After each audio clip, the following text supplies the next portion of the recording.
Man. Okay, next Yeah, up. in addition to the sharp bang occasionally, Lorian has to stand here because she has a device on her that helps us record better. So it's not, this is a little strange, but so we'll get through the day. Before we start, thank you, Mindy. Before we start the budget discussions, there's a couple of Senate bills legislatively that we need to clean up. There's action happening on those real time. One is Senate Bill 252, which is a taxation bill that we need to talk about, and one is Senate Bill 208 on the election bill. I might have Commissioner Howell, if he can grab the microphone, speak to Senate Bill 208, the election bill. We have written testimony done and in on that, so Mr. Howell, you want to talk about that? And for the commissioners, we've been advised that we need to be very close. So hope you're all very happy. Anyway, so when we speak, I'm very loud, are you sure? They all have to be. Anyway, Senate Bill 208 is going to have a hearing on Monday in Fed and State in the Senate at 10:30, and it is a bill that probably would make us remove our ballot boxes. It doesn't say we have to, but it does limit ballot boxes to one for every 30,000 people. We could actually have the same number of ballot boxes, but the problem is it does require physical monitoring by two people of opposite parties. Anytime the box is open, and the box has to be open from when the election office is open, it's 8 to 5, Monday through Friday, or even on Saturday, 150 days before the election, that we have to have these two people monitor that box that entire time. That's about equivalent to almost 2 FTE for a year, believe it or not. It's an unbelievable amount of cost to do that. So more than likely, we would just remove those ballot boxes. I don't think we would keep them at that point, because I don't think we want to have that kind of cost to the taxpayer. But anyway, that bill would be heard on Monday. I actually have about 10 reasons why we should not do this. I'll go into that with them on Monday. If they have any questions, please let me know. I'm testifying that on Monday. Thank you. thank you. And just a reminder that the commission has done a nice job trying to represent our citizens' best interest instead of Sedgwick County in Topeka. And Jim, David, we've all played a role, and it's been a good team effort. So thank you. Okay, so the written testimony for what Commissioner Howell just went over is in, and whether he testifies in person or Zoom on Monday, he is planning to speak to it, just FYI for Commission. The election bill, which is, the taxation bill, which is Senate Bill 252, is for those of you, got a call to action from KAC this morning on that on your email if you happen to check email. That is a bill that just surfaced in the last couple of days, at least on our radar. Our lobbyist is suggesting that we send testimony in to oppose it. That is not due till Monday, so we can have discussion about that right now, and the commission can direct us. I think we're ready to do written testimony if that's what the commission's will is. Justin's here somewhere, I think, and Tanya can speak to this if you want more details. If you're not familiar, do you need an overview of the bill? I'll have one of them come up. Does the commission need a summary? We read it. So, okay, Justin, you want to come up and give an overview quickly? Lorian will stand by you so you can record properly.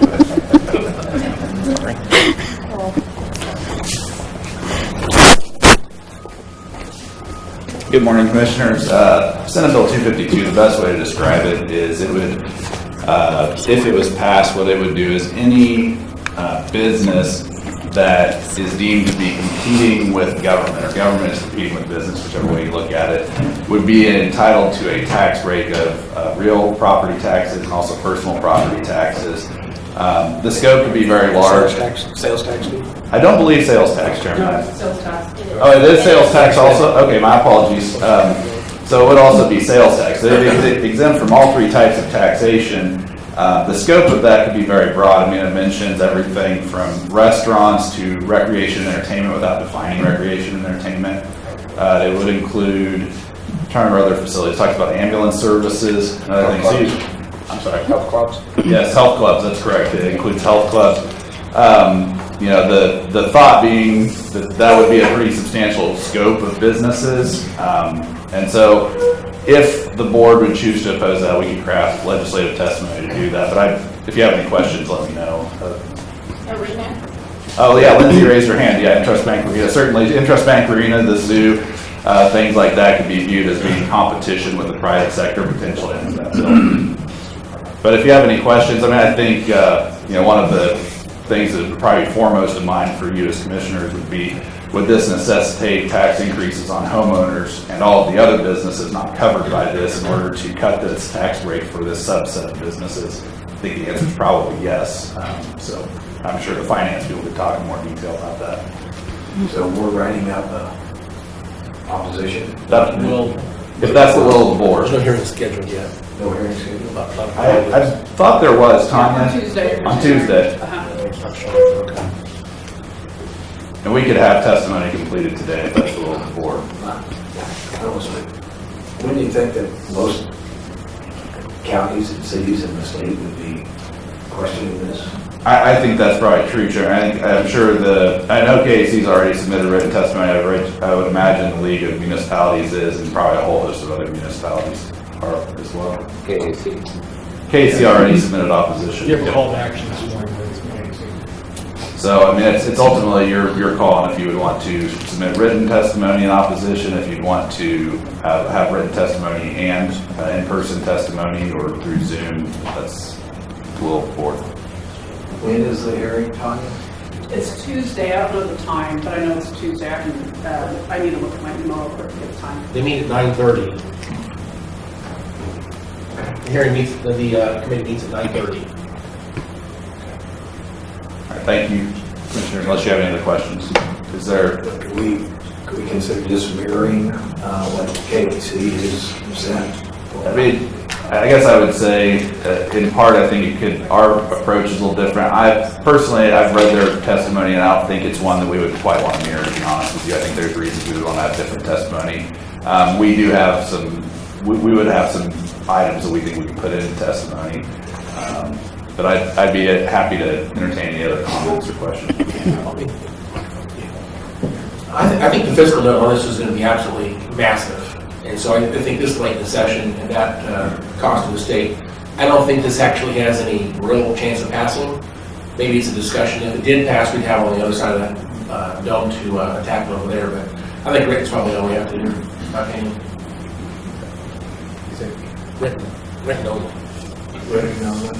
Okay. You know, I think we need to be respectful of, as the largest county, so to speak, we've got a lot of private entities that are in a lot of businesses.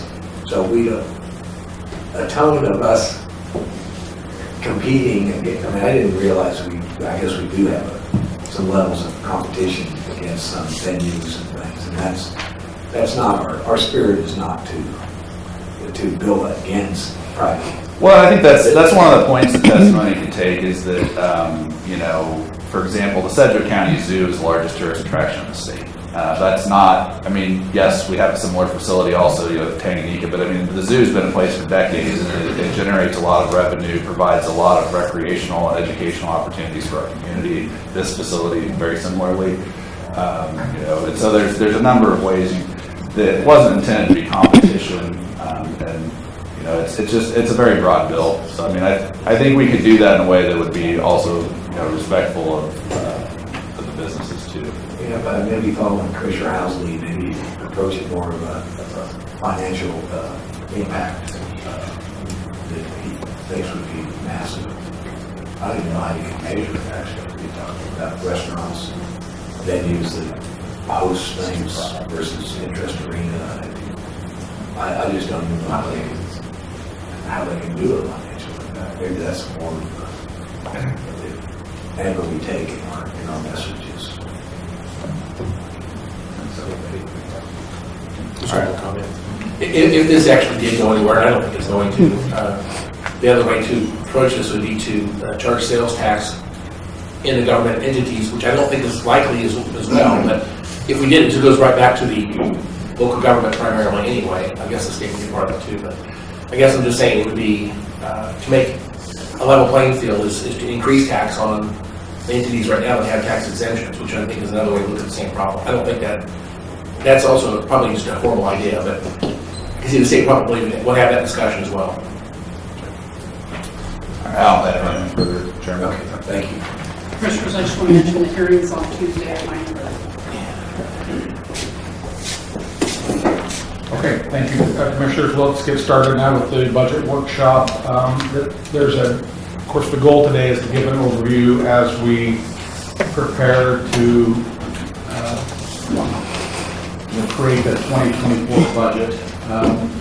There's portions of the workshop today where staff will be giving you information, very high-level information. And then there's parts of today where we really need to hear from you on your expectations and what your priorities are. So just quickly going through the agenda, Lorian will give us the financial forecast like she does every year, the most recent financial forecast, and she'll go through the budget calendar.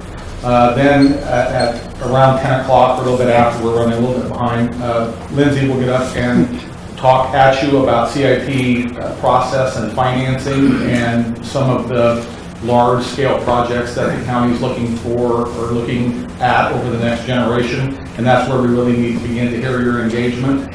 We'll try to take a couple of decent breaks today. There'll be a break after that. Then Mike Elpers will talk about TRB, and the same way he'll be giving information out, but we would like some input. And then Sheena will talk about compensation. She'll be giving you all three of these. Lindsay, Mike, and Sheena have presentations on PowerPoint to give you information. But then there's portions at the end of that where we really need to hear from commissioners. And then the last session of the day is the most interesting, where we really look to you individually as commissioners to lay out your expectations of a way forward, not only for 2024, but maybe beyond, so that the staff can begin to build a budget based on what your priorities and what your thoughts are. So with that, I will delay no longer, and I won't have to stand by Lorraine because you have all the stuff on. Good morning. See if I can fit my stuff here. Okay, so good morning. As Tom said, we're talking about the county financial forecast. First, I'd like to thank the budget team, Carly Sanchez, Lee McCrae, Dustin Sigler, and Paul Leaker. They updated over 70,000 cells of data to put this forecast together, so it takes a lot of work, and they did an amazing job. And also, as you can see, we have this beautiful new template. This is our 2024 budget theme, and a big thank you to Robin for this awesome design. So today we'll focus on the forecast rather than the budget. The forecast is a planning tool. It projects our actual expenditures and revenues, or what we think is really going to happen, while the budget is the maximum spending limit in a given fund for 1 year. For example, the 2022 revised budget was $527.4 million, with actual expenses of $447.3 million, or $80.1 million in unspent budget authority. So in February of 2011, this is what commissioners saw. In the years of the forecast, we were planning to fall below our minimum balance requirements, and we thought we'd be insolvent within about 5 years. The commission took action. About $20 million was cut from the operating budget, along with 175 FTEs. Without the warning from the forecast, we wouldn't have been able to proactively address that, and this is why we take the forecast so seriously. So as we get into the current forecasted operating results, I want to highlight that what we're going to talk about today is not a recommendation.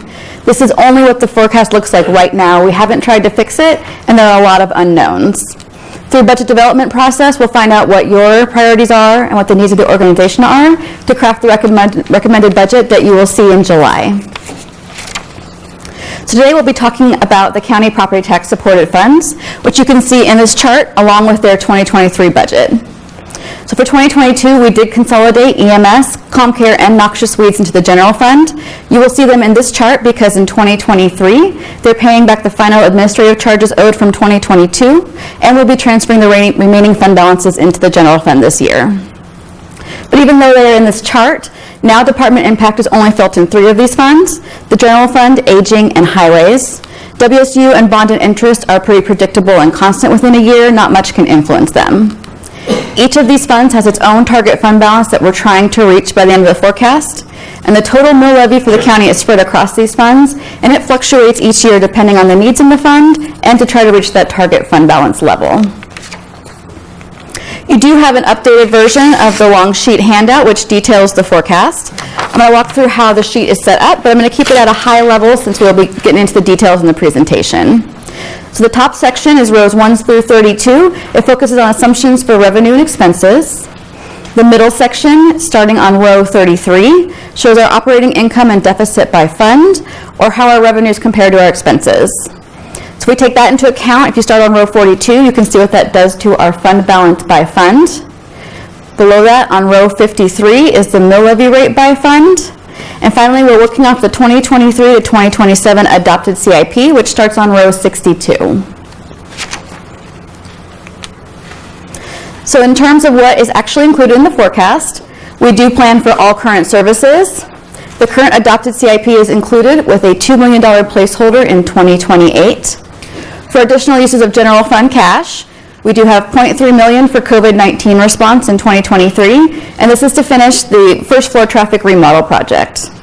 We have the last year of the 5-year radio replacement plan for $500,000, and $13.8 million is included for technology review board projects throughout all years of the forecast.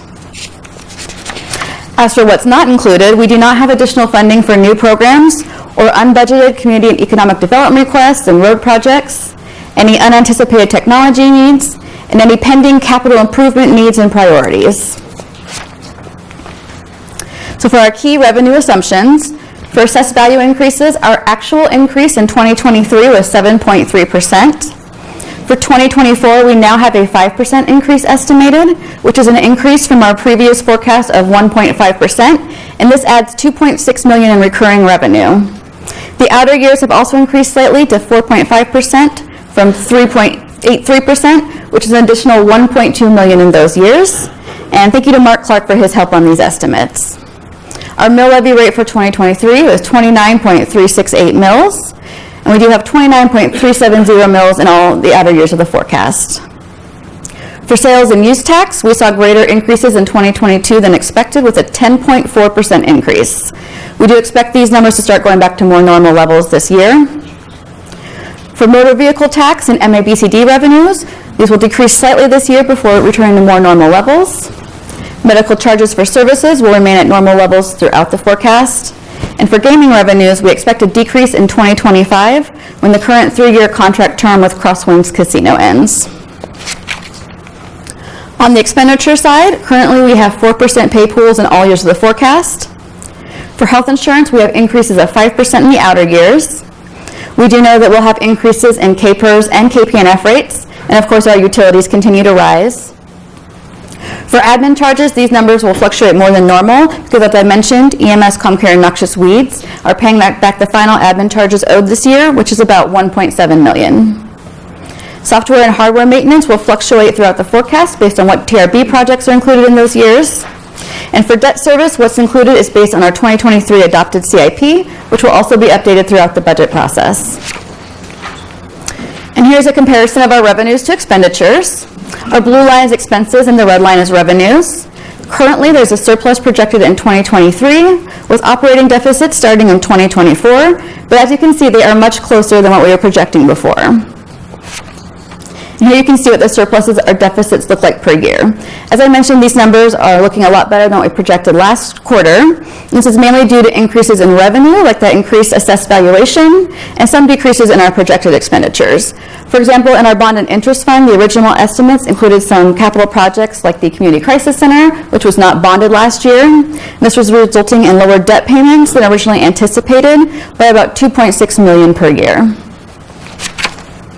And here's what we expect the ending fund balance for the general fund to look like. That black line shows our minimum fund balance requirement.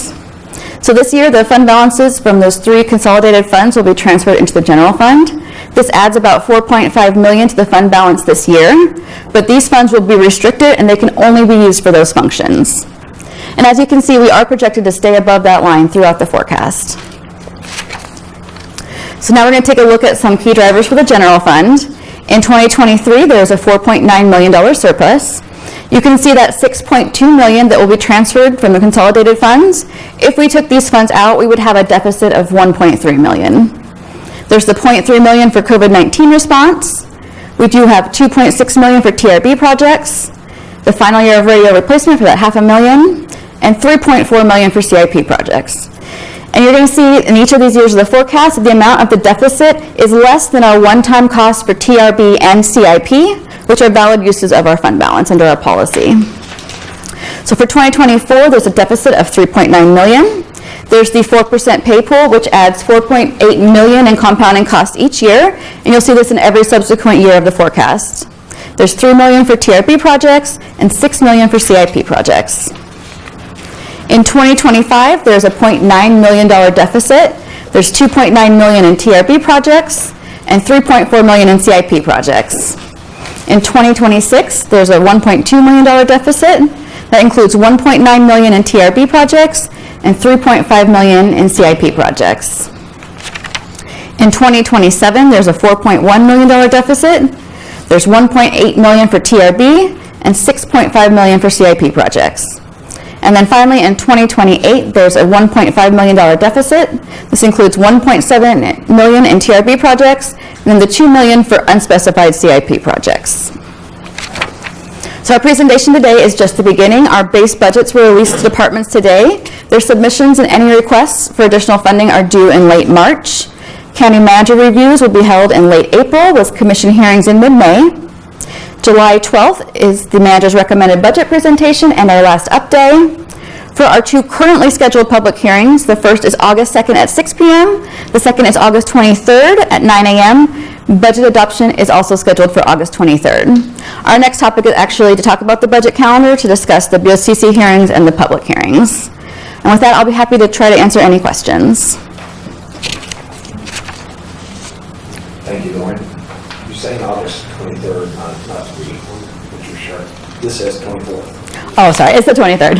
It is the 23rd. Yes. Okay, commissioners, anybody? Yeah. Thank you for that. One quick question is the 24 revenue assumptions are based upon a 5% increase in assessed growth. When do we get the report from the appraiser of what he's expecting? Is that something, or is that what's that assumption based on? We work with Mark Clark to determine what the estimates will be. Some guidance. Yes. So 5% seems to be a number that we're pretty comfortable with. Yes. You also said August the 4th, which is a Friday. So that 6 p.m. on Friday, and you mean Thursday the 3rd. Oh, I'm sorry. It's August 2nd at 6 p.m. August the 2nd, that's a Wednesday. Yeah, sorry about that. Okay. And you do a great job, but you do go pretty fast. And I talk fast, I don't think fast. So if you don't mind, I would really love to get your speech in print, so I can read it slowly and look at these charts Sure. at another pace. Would that be okay? Yeah, absolutely. Thank you.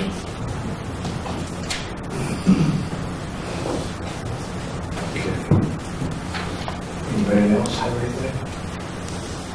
Lauren, thanks for kicking off. Yes, we do go through this, it's a lot to unpack, but that's not to be critical. We appreciate tremendous of all the work that's done. So thank you very much. Thank you. I think the only questions were about dates, but no numbers. So, anyway. Anything else to kind of summarize? Not for the forecast. Oh, okay. And I'm sorry to throw this out there. I want to bring this up as early as possible in this process, but again, that August 2nd public hearing, that's a Wednesday at 6 p.m. I assume we'll have a meeting that day at 9 a.m. as well, right? I believe so. And then our second hearing would be, again, on the same day that we adopt the budget. And one of my concerns is that there's not time to respond to anything that might be raised by the public. I would like to see our second public hearing to be prior to the day of adoption. I would rather do it a week before that or 2 weeks before that, and then the day of adoption we could have motions from commissioners to make changes. That doesn't have to be a day that we would have a public hearing necessarily in my mind. I'm not asking for a third hearing. I'm asking just to move what we call a second public hearing to an earlier point in the budget process. May I stand by you, Lori? Yes, And you can stand on this side. Yes. Okay, so I'm totally interjecting into Lorian's presentation. But on the calendar, is it possible, Robin, sorry, can we go back to the PowerPoint? I apologize. Trying to get ready for the next one. No, I appreciate it. So one of the things that we wanted to talk to you about, and she had highlighted in red, sorry, I need to get closer, and I'm short, so this is weird. Okay. So one of the things we wanted to talk to you about was the budget calendar. I will just want to jump in on the conversation about that hearing on the second hearing before the day of adoption. If you recall, we do have to have the revenue neutral rate hearing that day, essentially the day that we adopt, because we have to adopt the property tax levy. And so we will need to talk through that. I think at your staff meeting on Tuesday, or maybe it's a special meeting, I don't know how we're working this. We want to talk with you about these things, so we're throwing out some concepts for your consideration, not for decision today. But these public hearings, if you all recall last year with the revenue neutral rate, we put out the budget in mid-July, but then because of the timing requirements under revenue neutral rate, we had about a 6-week gap between when the budget came out as the recommended and when you all actually adopted it. And we saw that that was not necessarily like the most fun thing we've all ever been through because of so many opportunities for things to pop up. So one of the things we wanted to throw out for you all to consider is maybe having like almost a town hall, a budget town hall in each of your districts once per week. In that gap to allow you to have that kind of direct conversation with your constituents so it would just be probably you with your constituents in that format, getting feedback that then you could bring back to the commission. And so this could be revamped. And this is the way we have historically done it for the last, 6, 7, 8 years. But it doesn't mean it has to be this way. And so that was one thing we wanted to throw out for your consideration, is to maybe think about budget hearings a little differently because of this now mandatory long spread of time between when a recommended budget comes out, people are going to start getting their revenue neutral rate mailers. So there's going to be a lot of interest and discussion. And so that could be an opportunity. And I say one per week just to make sure that we can staff all of these things appropriately. If you all have your cabs or dabs on the same Monday night, we're magic, but not that magic. Can't be multiple places at once. So just a thought for you on that. And then I know Lorian was going to talk to you too, and I'm just jumping right in. That's so okay. Smack me if No, you you're want. fine. But budget hearings with BOCC in mid-May, you all have seen different iterations of that over time. That's another opportunity to rethink how we have done things and what is actually most meaningful to you all in terms of what information you get and how that looks. Last year we had tons of issues with trying to get those scheduled. They kept moving. And obviously we were coming out of COVID, so there was kind of pent-up demand, but at the same time we want to make sure that whatever time we have with you, we can get you the information that matters. And use your time wisely, because I'm not sure last year's model is necessarily what we want to keep sticking with going forward. So those are the things we want to throw out to you again, not necessarily a decision today, just think on it and let us know your thoughts on Tuesday, or we can answer questions or get you more information. Thank you, Mr. Chairman. Two things real quickly. One is that every year I've always had the manager come out and present the budget to my Citizens Advisory Board. We schedule a special meeting for the Citizens Advisory Board. So that's something that I will continue to do. So my district is covered. Well, good. The second thing is today is February 17th, and we just started this, and we're going to adopt this either on the 23rd or 24th, depending on how the calendar actually gets printed. But that's a long time from now. It is. We're going to have a lot of things that we're going to discuss between now and then, and we're going to have a lot of meetings with the commission between now and then. and we have an opportunity to hear what each and every commissioner wants as their priorities between now and then. My objection, and it's been an objection each year, is the gotcha on the last day when we have commissioners decide, I'm going to punch this through at the last minute without notifying any other commissioner ahead of time, and we're going to put this in the budget today.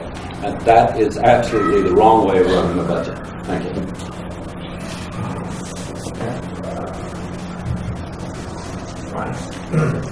And we can tackle that in Okay. do you have anything else you want to talk about? No, good. Nope. I'm going to grab my purse. Okay. Thanks, Lindsay, for throwing out those options and interesting.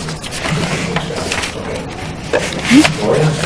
Well, Lindsay actually is next, so I'm going to let her set up and take the mic, so I don't have to stand next to her the whole time. Commissioner, may I ask you to take one? No. Yes. How many minutes do you have? For dinner.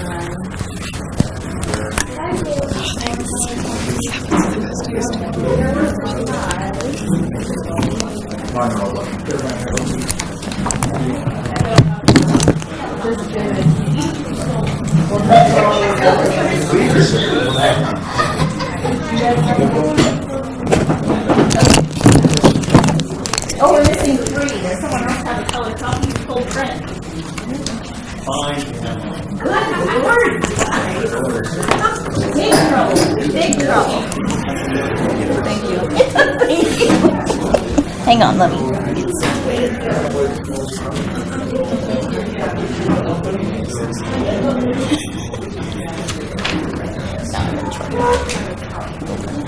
Okay, how do I do this? That one is probably put on your lanyard would be good. Okay. Put you about here. Oh, okay. There. And then pocket. I can put it in or you can put it in. It's okay. I would prefer to put it in, thank you. Some people are okay with it. I'm not. You should see my shirt. It says, free hugs, just kidding, don't touch me. Okay. All right, here's your 30-second warning. And then I'm starting. Wow. You guys respond quickly. Good job. Okay.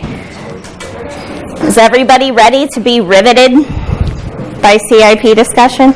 Okay. So, commissioners, this is a lot of information, and I don't necessarily intend to get into every detail of every slide here. I more want this to be a reference tool for you as we go through processes if you're wondering what's next or what we can or can't do.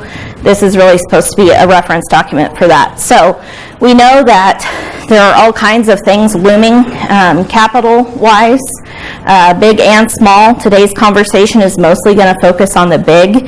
And so one of the things we want to talk through and make sure everyone is on the same page with staff and commissioners is how does the CIP process work at Sedgwick County? What counts as a CIP? Well, I'll just go to my next slide. What counts as a CIP under the policy? What do we see on the horizon, what's already been approved that maybe is in process, or what do we know that's coming, and then how are we going to pay for all of it, which is, of course, the biggest question I think we're all facing. So if we get into the CIP, the county does have a policy that has been adopted and amended for decades now. The policy that we have today has been in place now for about 6 or 7 years. It is looking for a refresh for sure, and so we may be coming to you later in the year for the logistics, but for now, this is how the policy works. So the policy is a, yes sir? When was this adopted? The last time it was amended, I believe, was 2016. Thank you. I'll confirm that for you. But that's the mission statement as a part, and then A and B. Right. So this is essentially, when we talk about capital projects at Sedgwick County, what does that mean? And I bring that up because, for example, the city of Wichita includes technology type initiatives in their capital improvement program. We specifically say that is not something that we do. We have a separate policy. We have the technology review board that governs that. Now, we do also have the legislation going about technology projects in the Equipment Reserve Fund that would allow us to treat technology projects more similarly to how we treat capital. But that's down the road a bit. So we can't use it for vehicles, we can't use it for software, but we can use it for new construction as long as, or renovation replacement of an existing asset that's $50,000, so a very low threshold, over the life of a project. So that means if we are replacing carpet or flooring in a larger facility, we're probably going to fall into the category of this is a CIP project and we need to follow this policy. Or the second criteria that can get it to be considered as a capital project has that lower threshold, $25,000, major maintenance or rehabilitation. So obviously with the costs of everything today, these numbers may be a little small, but that's something that we'll talk about through the process. But as long as we're talking about what's happening through the 2024 budget process, these will be the thresholds we use. So the purpose of the CIP is similar to what you all have discussed about the purpose of technology. We want to make sure we know everything that's happening, put it into a single plan, and make sure that we have the finances for it, not just for the cost to construct or renovate, but also then to operate whatever that new space or rehabbed space looks like. We prioritize all of those. We have a 5-year capital plan. As you all have heard, and I'm not going to go through this here today, but we have a process where the Capital Improvement Committee prioritizes projects based on urgency or priority of the commission, and that's how we choose to fund projects. So just because a project has been submitted for 2024, which we'll talk about here, it doesn't mean that when the CIP committee meets and we put together a financial plan, that is when the project will actually be proposed for you all to do that. And of course, the CIP is intended to also communicate to citizens what you're doing. That information goes to the MAPC. We make sure that we're trying to include all of the right people and stakeholders through this process. So the way this works, departments have already for this year had the opportunity to submit their requests.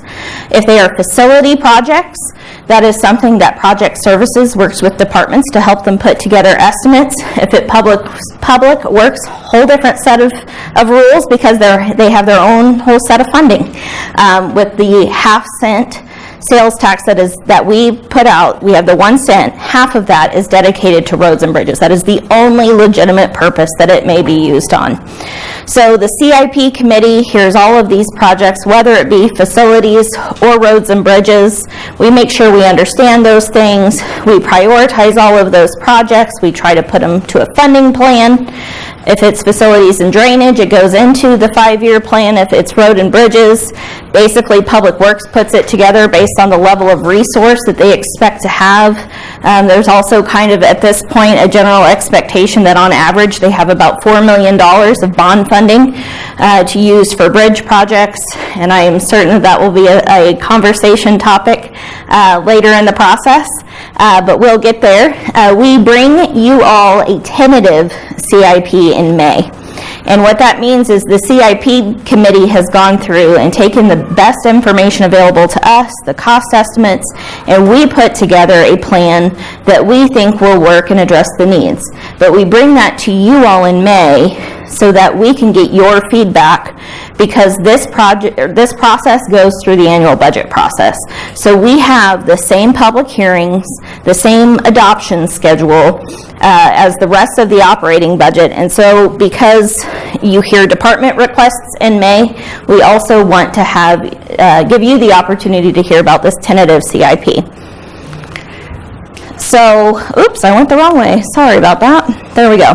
Now, this is where the rubber is going to meet the road for us. We obviously already have a 2023 CIP that you all approved last August. And of course, that incorporates all of the projects that have been approved before. For example, the elections office. Those are things that have been approved in a prior process. Money is set aside. But those are competing resources, obviously, for time and project management for Tanya and Andrew and their team. So what happens mid-year, if there's a project that we want to add now to the 2023 CIP, and this is what I think we'll hear about for a mental health hospital and some of these other things we'll get to here in a minute, the way that works is that the department that would be the responsible party submits a CIP amendment. There's an actual form for this that we as the CIP committee have out and available on E-Line.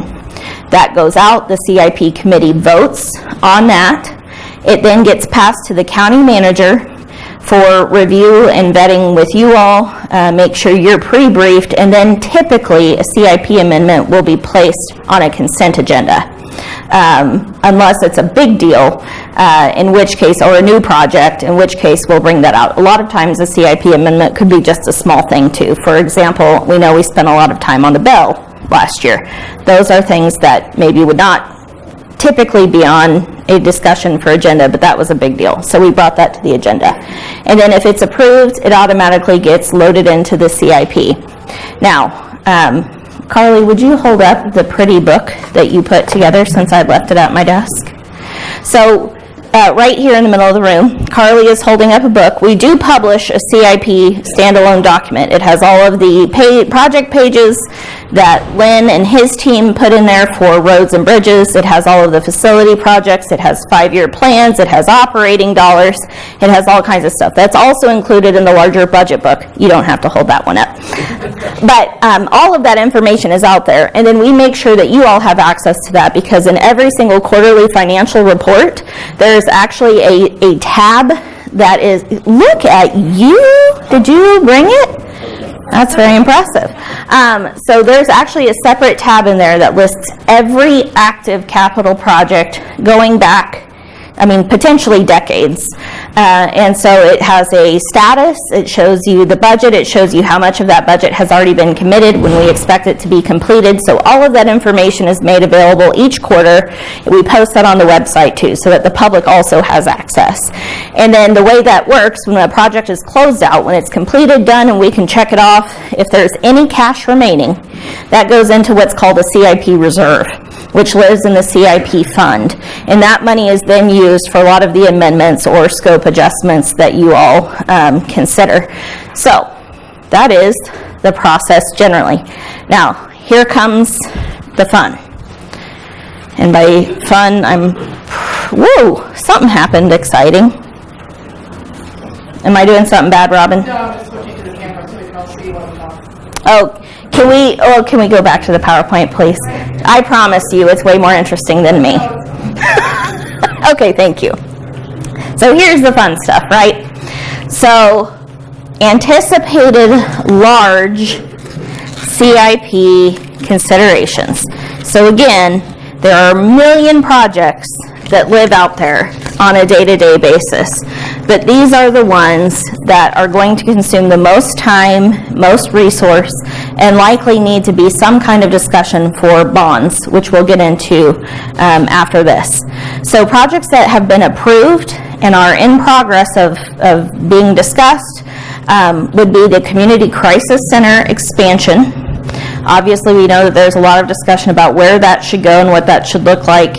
And I would have every expectation in the world that $15.5 million won't be enough, because this was put together well before all of the inflation concerns. Now, it doesn't mean that inflation is not going to taper off, but it's probably going to be more expensive than that.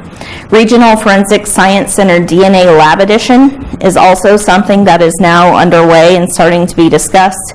And of course, then there are the two large ARPA projects that you all have already approved, that are the sheriff cameras and the courthouse remodel. Now, that courthouse remodel number that you see up here includes more than just the actual construction associated with renovating that particular space in the courthouse. It also includes funding for our courtroom finishes. If you remember, the district court brought forward some decision packages because they had some finishes that were damaged by COVID cleaning chemicals. So that is obviously something that's eligible for ARPA. So that's something that's included in this cost cost, that's about $380,000. And then we have some additional funds included for the DA space is being expanded. So while they're taking all of their other office equipment and all of their other cubicles, desks and things, and bringing that with them into their renovated space, they're also getting new space. And so we do have some funding included for new furniture there. Now, to be addressed, these are the things that, yes, sir. So these top 4 items are in the works, or at least in the CIP budget works. Yes. Executed on. Right. But these are things that, at least those top 2, we have planned to bond fund, which is why I want to highlight those. Yes, sir. But if I want to look at these 4 items, if I pick up the latest CIP, it's the next 5 years. Right. So I pick up the ones that are previous to that were already approved. I'm sure I know where they're at, but I don't. So the details are not necessarily available anywhere, but they will be listed in that, in your quarterly report where there are the approved projects. It will have these projects listed, their budget amount, how much has already been committed, their status, and then when we expect them to be completed. So the only place we can pick it up is quarterly. For now, yes. If you would like to see something different, we can certainly do that. That's something we can start including with the monthly financial report. There are any number of ways we can get you more details if you would like more details. Is there any way we can just put a summary in the CIP book that we've already approved? And Sure, funded? yeah. We could include that. Or maybe, would you be okay if we did that as an appendix? Okay. Yes, we can figure that out. Thank you for telling us in February, so we have time to plan. Lindsay, in consideration of the 24 budget, Mm-hmm. the approved and in progress, those 4, do they have any weight on what we're doing with the 24 budget? Yes, and that is, as Lorian mentioned, our bond and interest forecasts went down a bit because we haven't yet bond funded those. So as we start talking about bond funding, and now that interest rates have increased greater than what we had at the time these were approved, that will have an impact on your forecast because that bond and interest fund is a tax, almost solely property tax supported fund, and those dollars will need to be, as those dollars go up, we'll need to plan for that in the forecast. We're only talking about ARPA funds is the bottom 2. Right. The top 2 are the bonds that we need to Yes. consider for this budget cycle, the interest on this bond. Yes, that and if the, for example, the Community Crisis Center, depending on where it's located, and we'll get to that here in a minute, if it winds up being co-located with KU, WSU Biomed facility, that could change how that looks potentially. And so that's something that we would need to take into account is any potential revision to the scope of that original project, how it looks, how it fits into everything, and then we may need to make some adjustments based on that. Now, those top 2 projects, the commission has already approved a bonding resolution with dollars in those amounts. And so we will have to come back to you at some point, most likely with any of the projects that we're wanting to either update or add, and we'll have some revised figures at that time. And we'll get into that here in the next section of the presentation. So any questions on this approved or in progress, or are you ready for me to move to the next section? Okay, so to be addressed, so the main courthouse renovations is not the same thing as what you see above. This is a project that has been requested by the district court. It upgrades finishes for carpet paint and millwork through 8 floors of the courthouse. It includes remodeling 4 courtrooms, judges' chambers, and clerks' offices, conference rooms, and offices on several floors. And so the description that they have provided thus far is much of the upgrades are deferred maintenance issues, as well as making the courtrooms more functional and representative of the judicial atmosphere in the courthouse. Judges and clerk office upgrades have also been deferred and need to be upgraded as a matter of providing a comfortable environment for staff. So that is something that they have submitted to be considered through the 2024 budget process. Again, this $5.6 million figure is what triggered it to be put on this list for your consideration today. So not necessarily saying how this is going to shake out because it hasn't even started through the CIP committee process, but it is something for you to be aware of. So this is.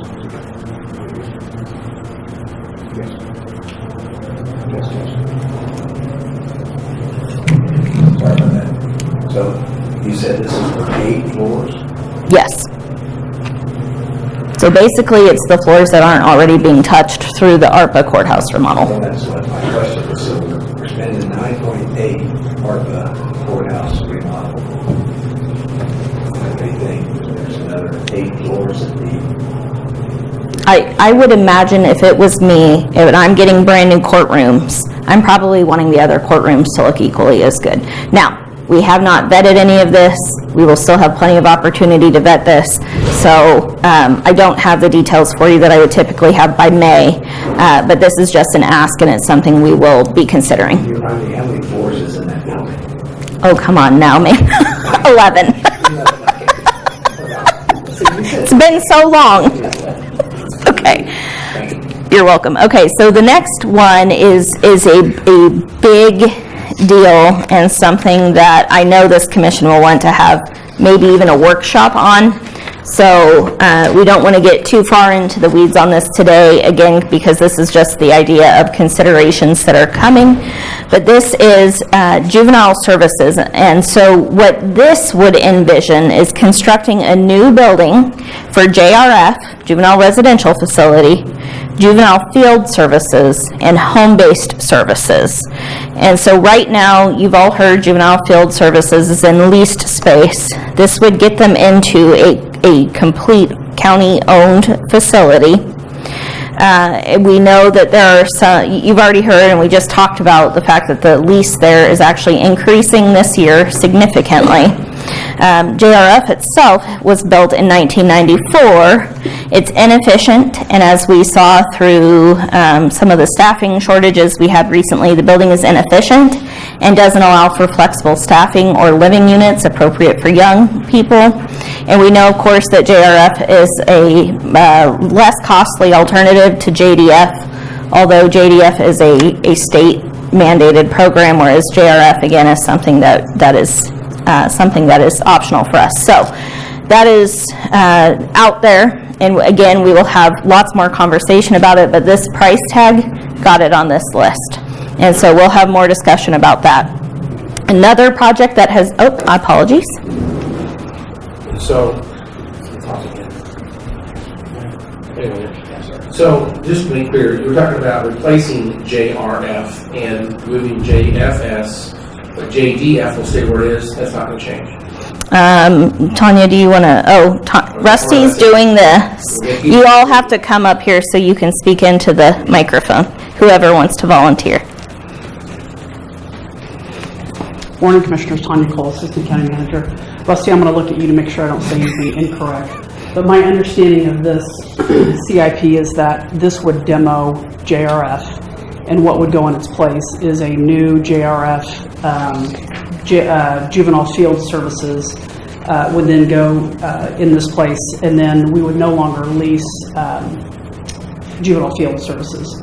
So then it would be in the same complex that JDF is. So you would have basically an entire complex of juvenile correctional services. So then, Did I say that correct, Rusty? I think that would just go dead here. So basically, all three, JDF, JFS, JRF, all be co-located. Correct. Probably different. It's probably separation inside the building, I'm guessing, but they'll all be together. Correct. And it's off again. All right, it's just going to go off. It's just going to go off. It's just. But I think the one piece, just to reiterate on this, is that JRF would be demoed, and then a new build would go there.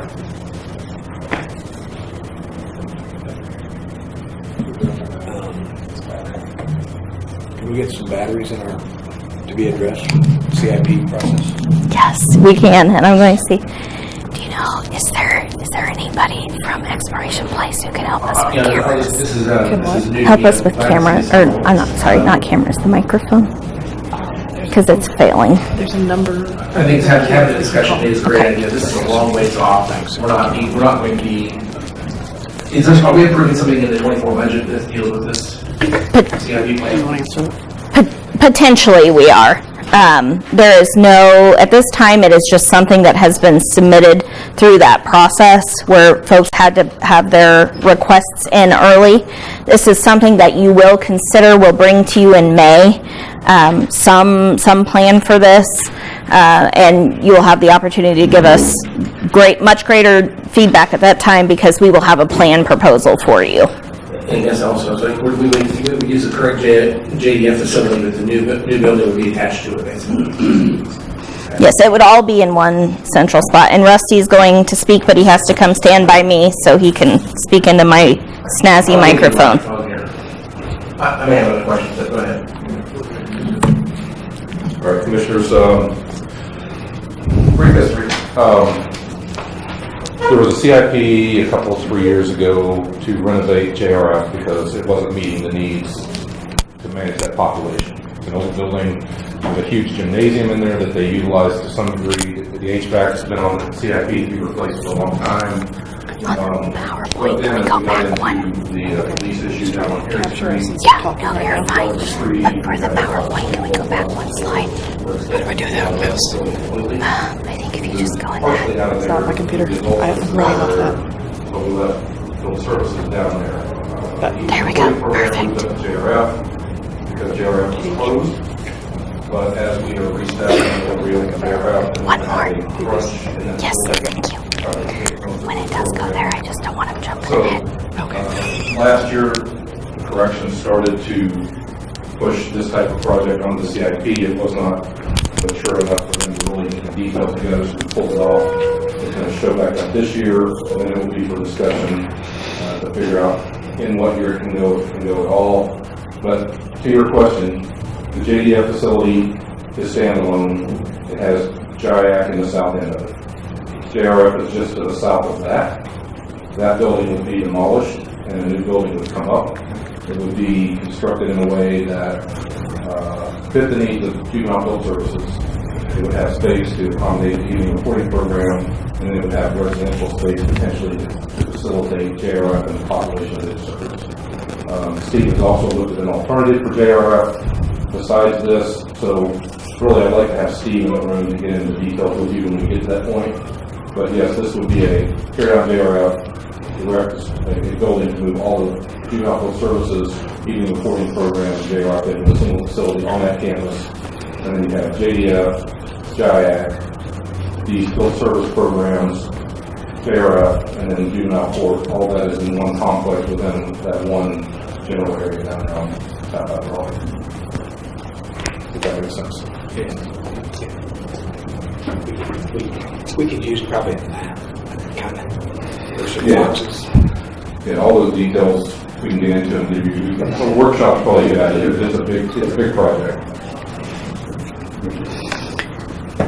Just for clarity, JRF is for young people that might be there for what periods of time? How long will someone be in JRF at one time? Oh, okay. So JRF is an alternative for, generally they're placed by, not on. So JRF is an alternative. They can be court ordered into JRF. These are kids that are in the system. A judge does not want to put them in JDF, but they can't send them home. So JRF is a residential environment where they can leave and go to the regular school classes, do those types of things, but then they report back and live there otherwise. I understand all of that. I'm asking, how much time would someone be potentially resident in JRF? It kind of depends. I think the average is, well, don't quote me. I think the average stay is usually a matter of 2 weeks. Okay. She's going to. But again, don't quote me on that. Steve's the expert. He needs to give you the details. And JDF is a secure facility. JRF is not. Correct. Somewhere, like, very soon. Are you okay to wait on? I'm going to have more questions about this. We'll talk about this after. Yeah, good. Okay. Thank you. Mine is for Lindsay, actually. You really don't go I to. approved in progress. How many others are not listed here? For example, I know the election office, we do have in the CIP, it's been approved. So are there other ones that are large that I don't can't think of off the top of my head besides the election office that ought to be in the top 4. So those projects do not hit that $5 million threshold. So yes, there are many other projects out there that are on the table, and we can get you a complete list. I just used the $5 million for this because that's typically our threshold for looking at bond funding. And so we can do a different CIP workshop and go into those deep dives on what is already in the CIP and where we stand, if that would work for the commission. Okay, my other question was only, but I actually flipped forward on your slides and was on what we're doing with emergency management health department for that, but I see that you're going to cover it, so I'm not going to ask you more questions. No, well, please make me earn my paycheck today. So we are going to go back one slide because we do still have 2 projects listed here that have been submitted for consideration. Again, nothing has been fleshed out yet. The CIP committee has not looked at these, but this is something that has been submitted and requested and we will need to consider. And so this one, building automation replacement and jail HVAC retrofit. Please don't make me go into details because I can't, it's confusing for me, but basically there are controls in our buildings. That control system is going end of life. It's getting increasingly hard to find parts to fix. So even though we all want to talk about efficiencies and things like that, this will help with efficiency, but its primary purpose is to replace systems that are no longer working. And then of course within the jail, there's some HVAC that's happening. It needs to be retrofitted and it will improve efficiency and do other things. All told, across 12 buildings, it's about $11.6 million total of cost that is requested. Again, an opportunity potential for bond funding. Admin building, this is the highest estimate of cost that we have, $42.9 million. Doesn't mean that's what it really is, but for purposes of planning and discussion, this is the highest possible estimate we have today. So that's going to be another thing we want to think through and talk about. Yes, sir. Sorry. Is that doing simple math? Is that X number of square feet times $350? Yes. New building construction equals whatever. Oh, it looks like you can keep that one. Thank you. Lindsay? Yes. This is really an elementary question, but I mean, how many bonds are we allowed to do at one point in time? You are forecasting so well the next section of this report. Can you be patient with me and let me get to there in just a little bit? No. My question would be that number, does that include the cost of bond and furnishing? That's just It does not include bond issuance, but it would have, I believe the FF&E is included in that figure. Yes, Tanya's going to speak to that. I just want to help clarify on that $42.9 million. So that is total project costs. So Commissioner Meissner, to answer your question, that is a basic square foot cost times the 350 a square foot. But it also includes total project costs. So that would be inflation cost, A&E, project contingency, building permits, FF&E. It basically encompasses everything. So when I say total project costs, it is everything A to Z on that. So just want to clarify. Right. Okay. And does that include a parking garage, parking provisions? That's just facility only. That does not include a parking garage, but it would include if we were to purchase the parcel at 3rd and Main and the parcel by Epic. So that has just some estimated cost for that. Thank you for clarifying.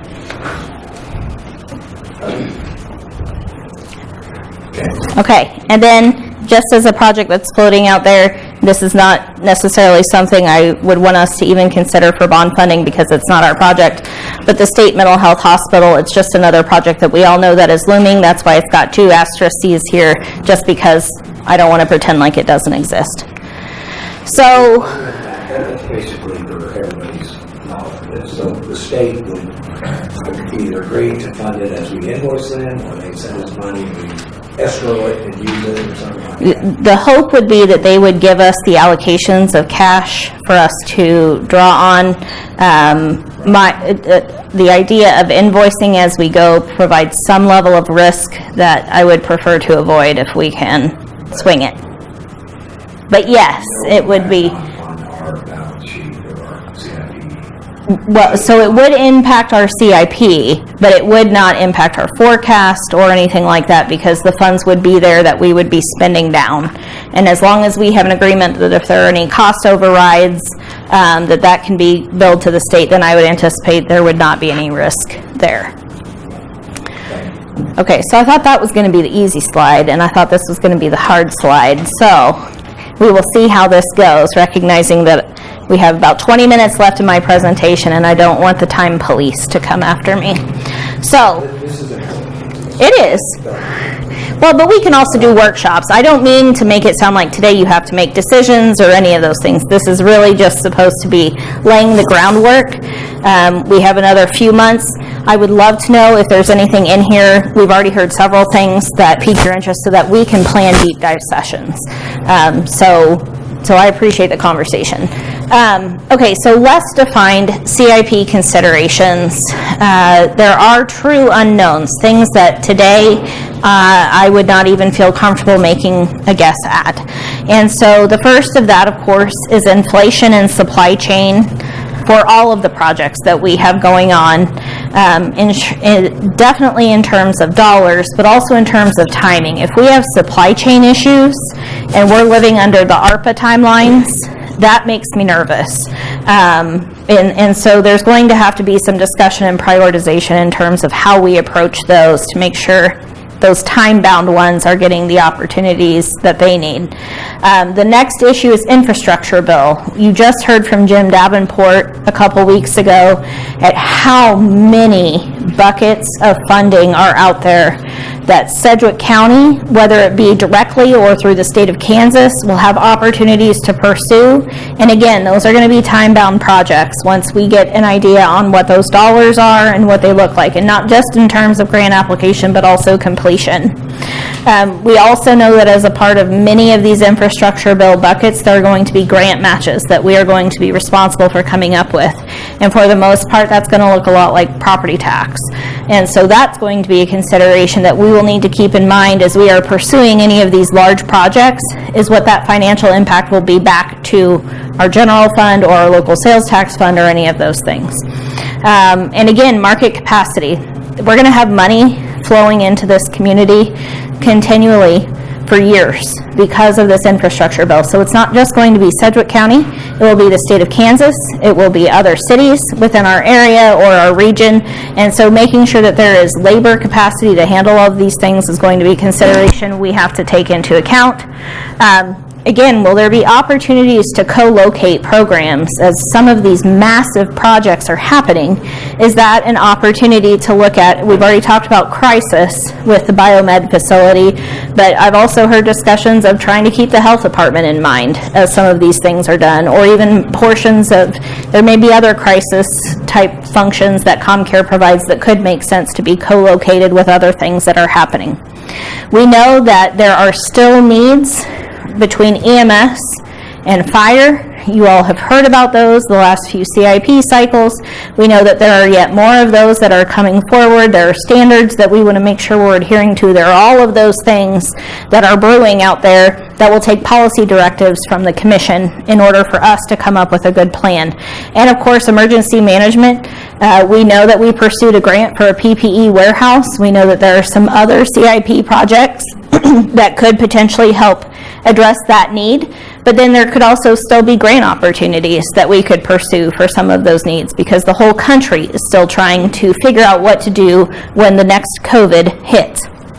We know that the zoo and exploration place continue to have big plans to grow what they're doing. They're both incredibly successful. They're both gems, I would say, that we've heard about from Sedgwick County's perspective. How do we invest in those as those needs come up, and how does that compete with everything else that you've heard about with compensation and work environment and all those things?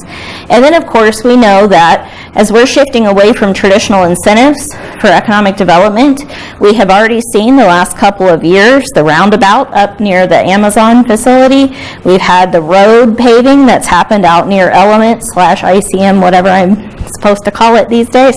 And so we can certainly anticipate that as the economy grows, which is great, there will be some needs and demands from those areas that we may need to address.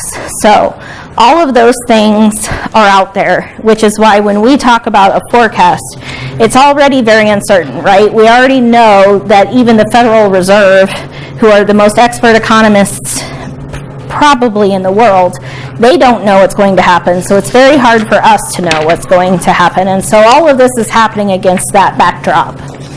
So now we get into the bulk of the presentation and the foreshadowing from Commissioner Beatty on what does our debt policy say we can do. Now, this is mostly for reference down the road. This is not necessarily something we have to get into the nuts and bolts on today, because I don't have good numbers to give you for all of those projects yet to tell you exactly what this is going to look like. So I just want this to be a, here's what's coming when we start doing our work on debt funding. So we do have a policy. There's also state law. Our policy obviously complies with state law and is actually more restrictive. And so that is always something to bear in mind. So the purpose for our debt policy says that we're only going to obtain debt funding when we really need it.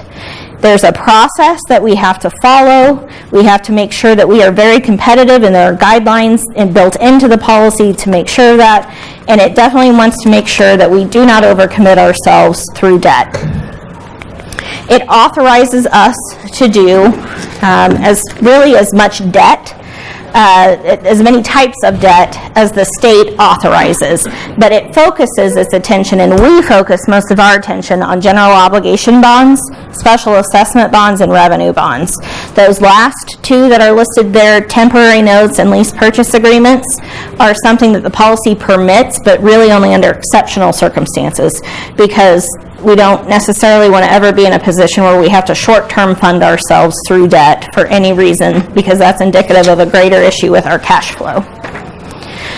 So another category in terms of authorized uses of debt is that it can only be used to purchase capital assets that we can't afford through current revenues or fund balance. It can only be used for one-time capital improvement projects and unusual equipment purchases. And useful life of assets needs to meet or exceed the payment schedule.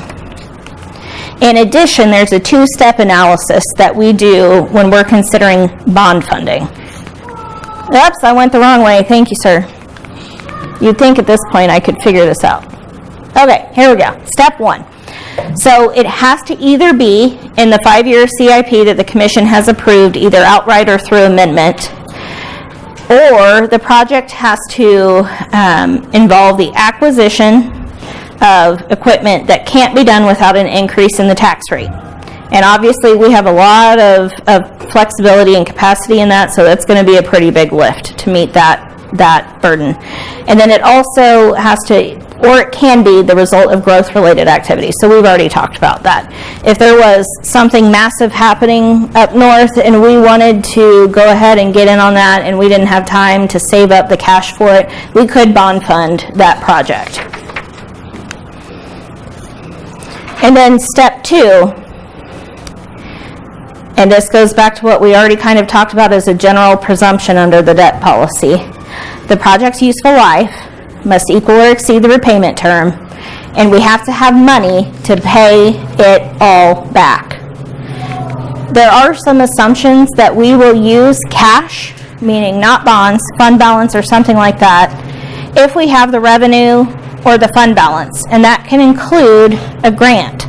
So a grant can count as cash as long as we have a grant agreement in place. But again, we have to consider any grant matches that go with that. We also we would tend to use pay-as-you-go if the project can be completed pretty quickly with the resources we have on hand. If we issue additional debt and it's going to cause us issues with our credit rating or with being able to afford it, or if market conditions are unstable. So I would have said after the Great Recession, issuing debt probably would not have been in our best interest because things were just too volatile at that time. So the policy says that we favor long-term debt when we have plenty of revenue to do it, and that revenue stream to repay over time is reliable, and it's not going to impair our credit rating. When market conditions give us favorable interest rates, so again, the last year or two when we have had interest rates at bottom levels, we kind of missed that little bit of a window, but we're here before, we're not nearly where we were with historic interest rates. So we're still pretty good compared to where we have been in the past. Our interest rate on those roads and bridges that you all just authorized bonding on here not too long ago was at 3.1%. And because we had such a good credit rating, we actually came in much lower than even other AAAs, which were getting about 3.5 to 3.6% at that time. So we're still in as good a spot as we can be. If the project is mandated by the state or federal government, but they don't give us the funding for it, that would be something that we could look at long-term debt for. If it's immediately required again and we don't have the cash on hand to make it happen immediately, and again, the project needs to be 5 years or longer.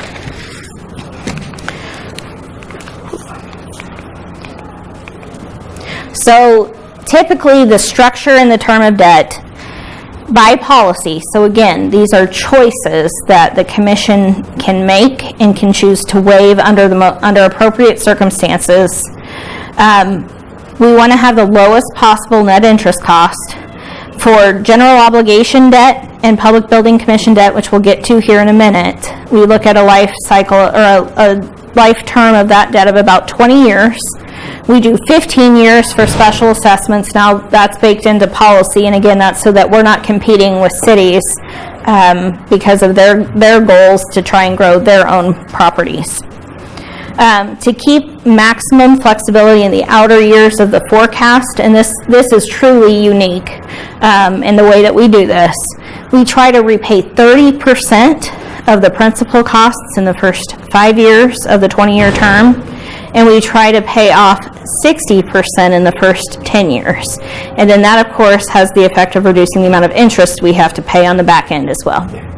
Just a reminder, the special assessment bond term used to be 10 years as a basic term. Now, I know we entertained 15 for a couple of them. I tell them it's normally 15 now?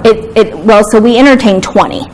20 was the unique term, and that's one that we have out right now is under a 20-year term. Otherwise, we default to 15.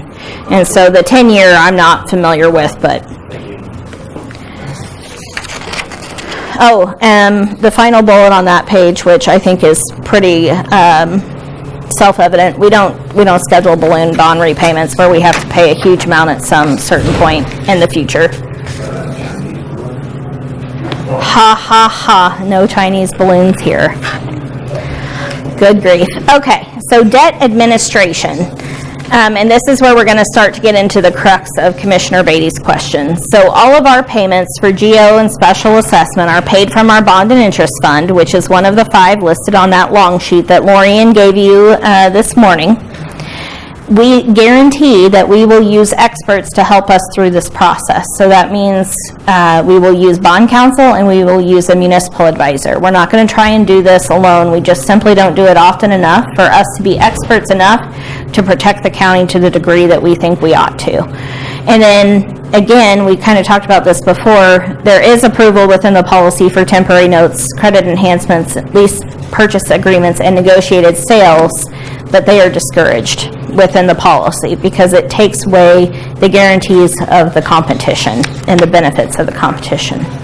So how much debt can we do? Robin, can you help me? I broke it somehow. Thank you. Okay, there we go. So maximum debt. Again, the state sets a statutory limit, and we will get into what that is later in the presentation very briefly, but we are far below that limit, far, far, far below. And we have these ratios and benchmarks that we evaluate ourselves against. Now, these first 4 measures, we just have to be below 3, at or below 3. There's a 5th measure on the next slide that we will look at that is always controlling. And if we exceed it, there is no opportunity under this policy for us to even consider doing a debt issuance. So per capita debt, our direct debt that the county carries, when you divide it by the number of people in the county, can't exceed $500. Our per capita debt for everybody, if we look at all taxing entities, because this is the load of debt borne by our citizens, we don't want it to exceed $3,000. Now, if you remember from our presentations last year, this is the one we always exceed. We're up around $3,600, $3,700 per capita. But we are consistently well below the counties. It is because of the school districts, the cities, those other entities that are out there that forces that per capita debt up. That's not something we can control, but it is something that we are lauded for looking at by credit rating agencies because we are taking into account the debt burden that this entire community is living with. It also then looks at the county's direct debt as a percent of the full market value of all of the property in Sedgwick County. We want to be below 1.5%, and we, again, as a county, are consistently below that. When we throw in everybody's taxing entities' values, we get a little bit closer to hitting that 6% threshold. We're still below it, but because we're including everybody else's debt, our numbers get a little dicier. And then again, that 5th standalone benchmark that we must never exceed. It takes our new debt and existing debt and the debt service we're paying on that, so how much we're paying annually in principal and interest, and it compares that to 10% of the budget for the general fund plus the debt service fund combined. And if we exceed that amount, it's over. We cannot do that. So can you give me, is it possible to get some of these values, like what our current market value is? Absolutely. Maybe email these over Yes. so we can actually see what we're Yep. measuring against? I will be happy to send you that table. Thank you. And our current bond debt, 15 million, is that? It depends on how you look at it. If you look at what the state requires, it's a little less than that if we look at how the state considers it. But yes, in terms of our principal and interest, it's probably estimated at around 15 million for this year, taking into account the bond issuance we did last year. Is it a fair assumption to say that all the CIP proposed projects that we were looking at, that we're not going to be able to do all of the CIP projects to stay within these ratios? Not within 1 year. But we do have, and this is something we'll get into during your budget discussions, we have quite a bit of old debt that is falling off the books in the next few years. And so as long as we are deliberate and intentional about the timing of projects and bond funding, we should be okay. Very good, thanks.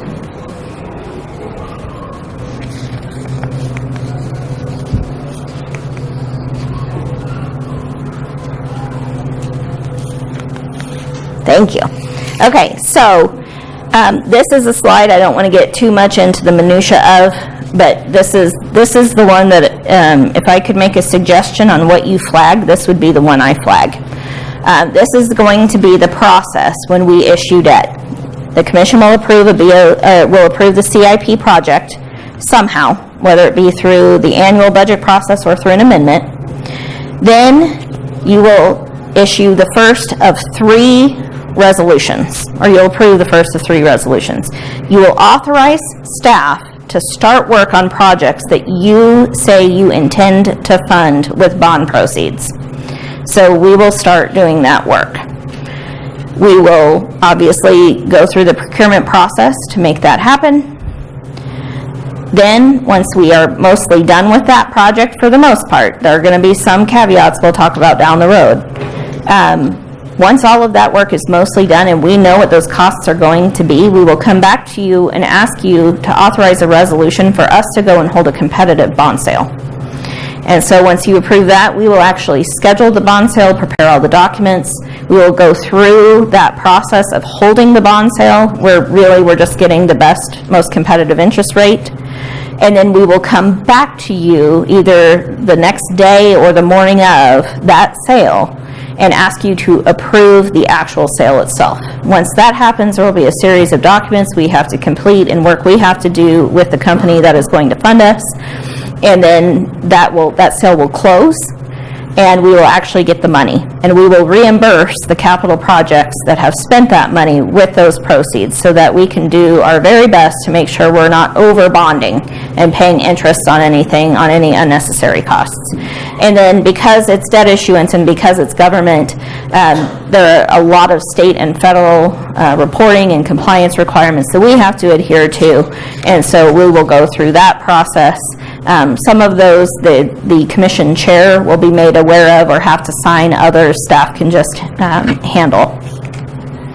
Now, other considerations as we go into the capital improvement process for this year and some of the other things we're talking about is a policy and resolution that this commission approved in 2020. So we talk a lot about the Public Building Commission. We have a lot of debt that was done under the Public Building Commission because before this charter resolution that we're going to talk about, before that, we were limited to being able to issue general obligation debt to within 3 blocks of what is considered the courthouse complex. That was it. If we wanted to issue debt for county facilities outside of that area, we either had to go to public vote to get the public to say it's okay to do that, or we could use the Public Building Commission, which exists today. You each have a representative on that board. The Public Building Commission could actually be the entity that issues the debt, and then the county would enter a contract with the Public Building Commission. We would pay them a lease amount that just so happens to be the exact amount of debt issuance that that the PBC had to pay back. We no longer have to have that model because the county is an urban county now. And with that designation, statute allowed us to be able to issue general obligation debt for any county facility, parking lot, anything like that, without having to go through the Public Building Commission or having a public vote. And that is a beautiful thing for us because general obligation debt comes with the very lowest possible interest rate, and it is a much less arduous process. So to the extent we have the Public Building Commission today, that would need to be used if we're trying to construct something that's not a county facility, or if we're closing out PBC-funded debt. For example, Exploration Place just got paid off last year. We had to convene the PBC to authorize the transference of title from the PBC to Sedgwick County. So it is a much more limited role today than it used to be. We also have to take into account the revenue neutral rate. As we have talked about in the past, under the property tax lid, there were some exceptions that were given for tax levies associated with projects. That no longer exists. To the extent we issue debt and we have to pay it, that's not something we can do. And I'm getting a whole lot of looks at watches, so I'm wrapping it up, I promise. And then state debt limit. This is what I promised to talk about before. So the state says we can have debt up to 3% of our equalized tangible valuation, which I'm delighted that Kelly's here because if you want to talk about what that actually means, he can do that, or Mark sitting right behind him. So 3%, the equalized tangible value in the last audit that we went through was $6.2 billion. 3% of that is $184.6 million. Based on the way the state looks at it, we could have, based on the way the state looks at it, we have $19.3 million worth of debt that falls within that limit. So we are literally at less than 11% of what the state would allow us to issue. Not saying we should, because we have a great credit rating for a reason, but that is what the state would permit us to do.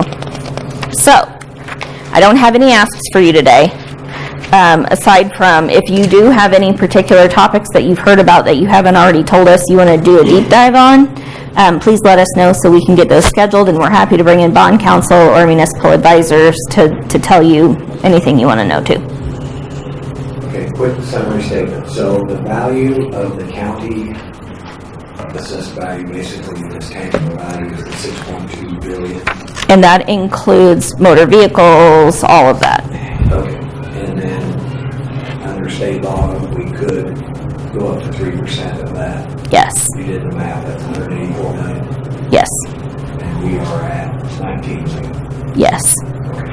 And actually probably lower because that was at the end of 2021 and we've paid off some debt since then. Okay, just a quick question, I was looking at the long sheet.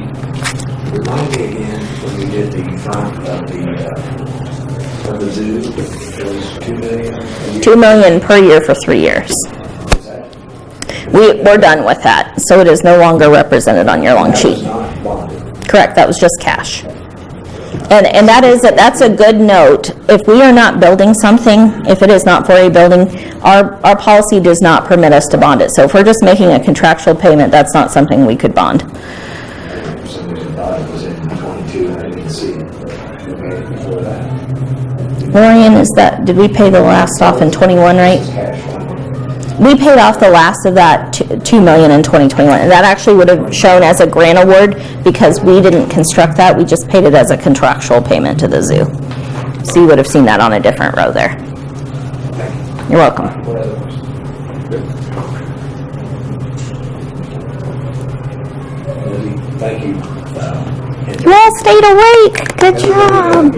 Thank you, Finance Department, for helping us put together these presentations. Okay, well, the boring stuff's done now. Now you get to the fun stuff. Okay. Good morning, everybody. This morning I have a very brief presentation to give you regarding the Technology Review Board's budget and what to expect. Now, it's brief because I'm really only going to talk to the financial and budgetary considerations of the board. I could talk a long time about some of the technologies and the innovation being introduced and maintained throughout the county, but today is only about the budgetary considerations. Just a little background and history first. The Technology Review Board, or TRB, was established in 2019 as a way to review the acquisition and maintenance of technologies throughout the county. We assist departments to review, to approve, to prioritize, and to frequently fund technology being considered by all divisions, departments, and programs. The policy is intended to centralize the process for managing IT projects, determine appropriate IT resources for the project and making sure those resources are available, planning ongoing and long-term support of the technologies, and finally to ensure the technology projects are in line with the county's strategic plan. TRB is extremely valuable for IT. It gets IT involved early on when things can still be changed or different implementation options can be explored, that kind of thing. It really helps kind of funnel all the technology projects going on in the county through IT. TRB consists of 7 members, most from the leadership team, but we include several others in the meetings to make sure we consider all aspects of the budget planning and some additional IT folks to help manage larger project implementations and plan ongoing support needs. Now, as far as TRB budgets, here you can see some of the historic data related to TRB annual budget and some of the associated projects for these given years. This is not a complete list of those projects, but rather just some of the larger budgeted items for each of these last 3 or 4 years. You can see TRB had no projects in 2021. This is, of course, due to the health pandemic. The annual number of projects averages around 14 a year. In 2020 and 2022, each of those years had 12 projects. 2023 has 17. Of course, all projects, whether they're technology related or not, are not created equal, right, in terms of cost or complexity. Several projects also come before TRB which do not require funding, or more accurately are funded internally by departmental budgets. Those still get reviewed and approved by TRB, but they are not part of the TRB budget planning. So here's what we know about the future budget considerations related to TRB. I'll stop just a second because Lorian's presentation this morning kind of caught me off guard because these numbers don't match what was in her forecast plan. So I called her afterwards and figured that out, or actually Carly enlightened me. So there are, the project budgets that I show are for each year, right? And they're only for the new projects for that year. Of course, there's a lot of technology that has ongoing costs. We keep another list of those, we call them an appropriations plan, that shows those ongoing costs in the outer years, how they kind of average increase each year, or which ones actually do. In last year's, in the 2023 budget, you all approved, I think it was somewhere around $75,000 additional budget authority for IT for increases in those ongoing costs. You'll see another one from IT this year. I think it's like 84 or maybe 87, something like that, that is just annual increases in software maintenance. So this presentation doesn't include any of that, but her forecast obviously does include it. Okay, so here's what we know about the future budget considerations related to TRB. The 2024 TRB project list has 15 projects on it, with 11 of those requesting funding for a total of over $1.6 million. Projects include a new case management system for the district attorney's office. That one's been on the radar for quite some time. Some larger technology infrastructure hardware, some servers, some storage, some network upgrades, and some other software packages currently being considered for appraisers, for GIS, for treasurer, for register of deeds, and for finance. So this list, as you can imagine, changes very frequently, and TRB will continue to meet and review and possibly add to this list prior to formally making the 2024 budget request. Let's see. There are already 3 TRB projects listed for 2025, the largest of which is a move to the latest release of Microsoft's Office suite called Office 365, or commonly referred to as O365. If approved, that will be a big shift for our organization.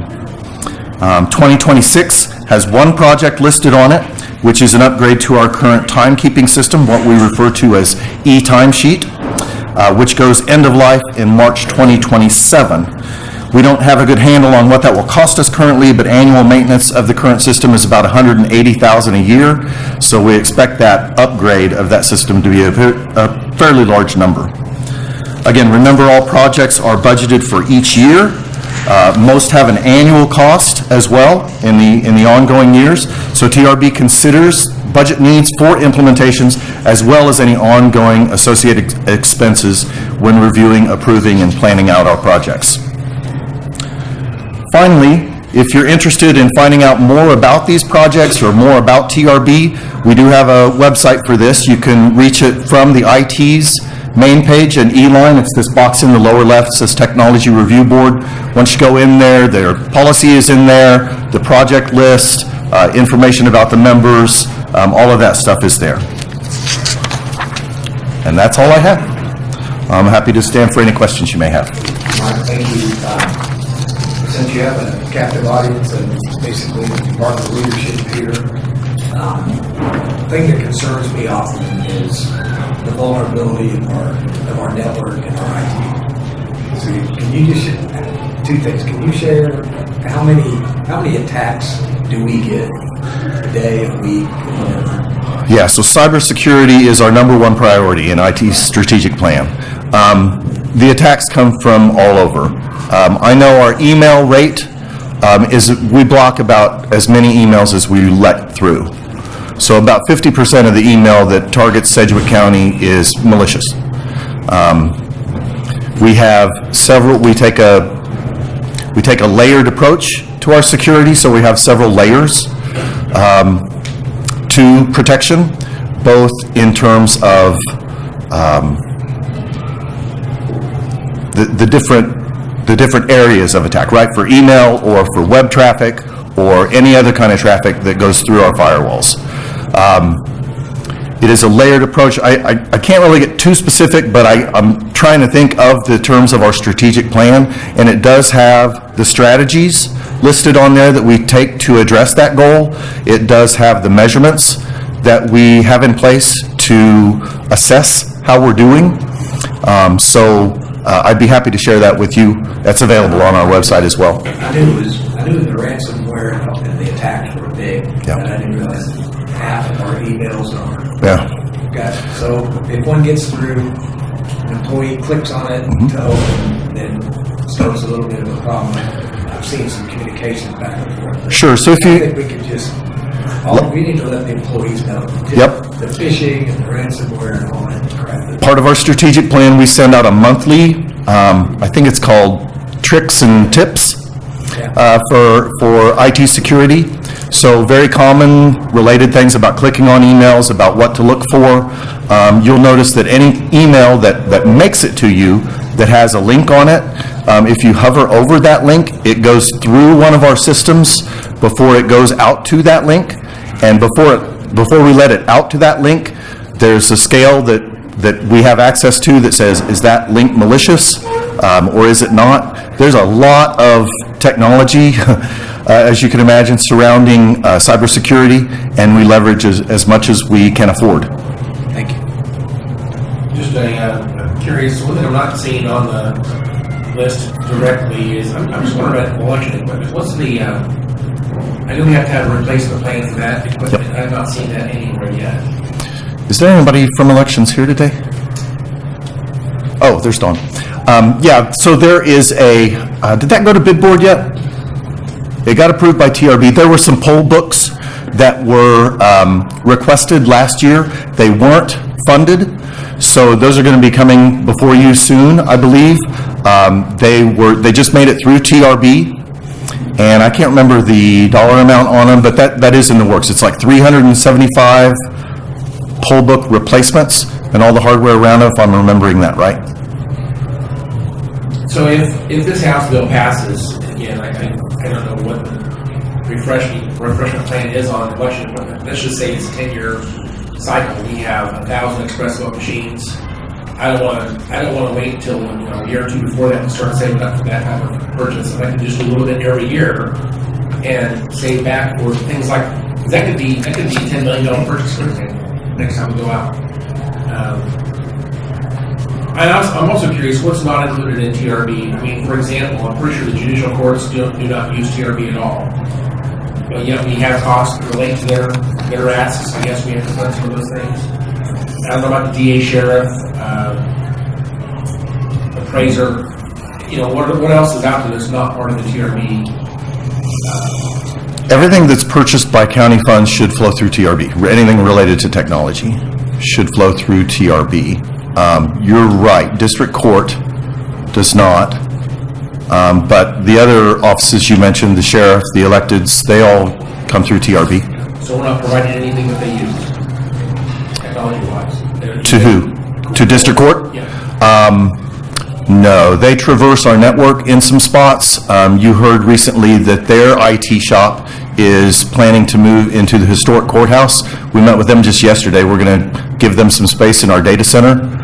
So there will be some fiber that they will traverse that is ours. But no, they manage their own networking equipment. They manage and procure their own servers and workstations and projectors and whatever else. Sure.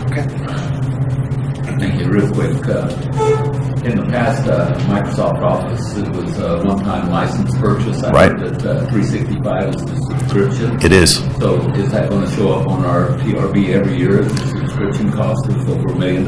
It won't show up every year on TRB's submission, but it will be much like the other projects we submit where there's a year one cost, and then it'll have costs for the outer years, and that cost is in each of the outer years, yes.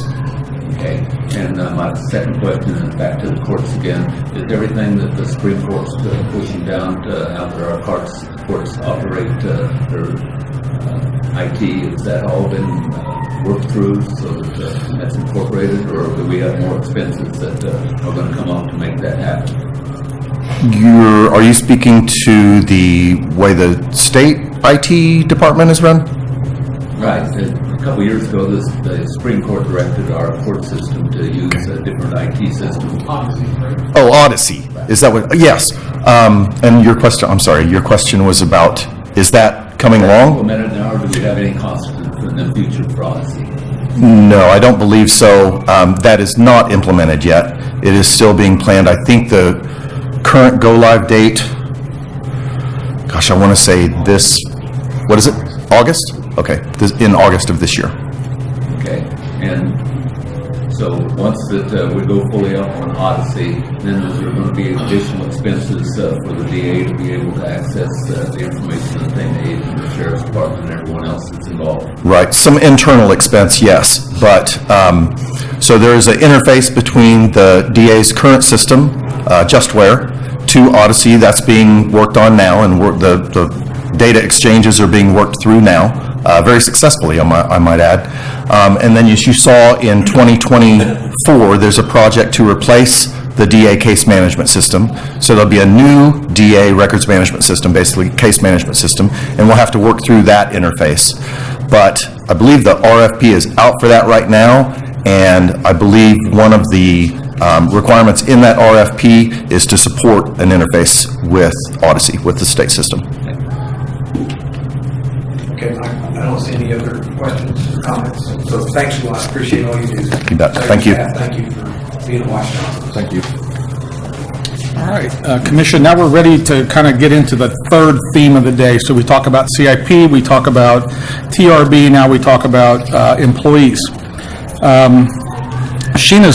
There's a PowerPoint being handed out, and she'll have a presentation which is forward-looking, but I want to spend just a minute or two and talk about history here and take us from 2019 to present. So in 2019, the leadership team had changed a bit. We had a couple of new commissioners on the bench, and we made a new strategic plan and a commitment to look at compensation and to develop a master plan.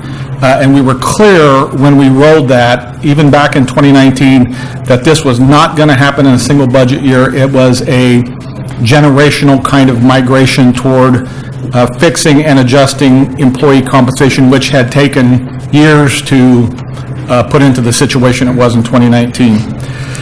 So in 2020, as luck would have it, we have COVID hit. We made a decision in March and April of 2020 to basically lock down the budget because we didn't know what was going to happen. We didn't know there was going to be CARES. We didn't know there was going to be ARPA. We didn't know if there was going to be any federal help.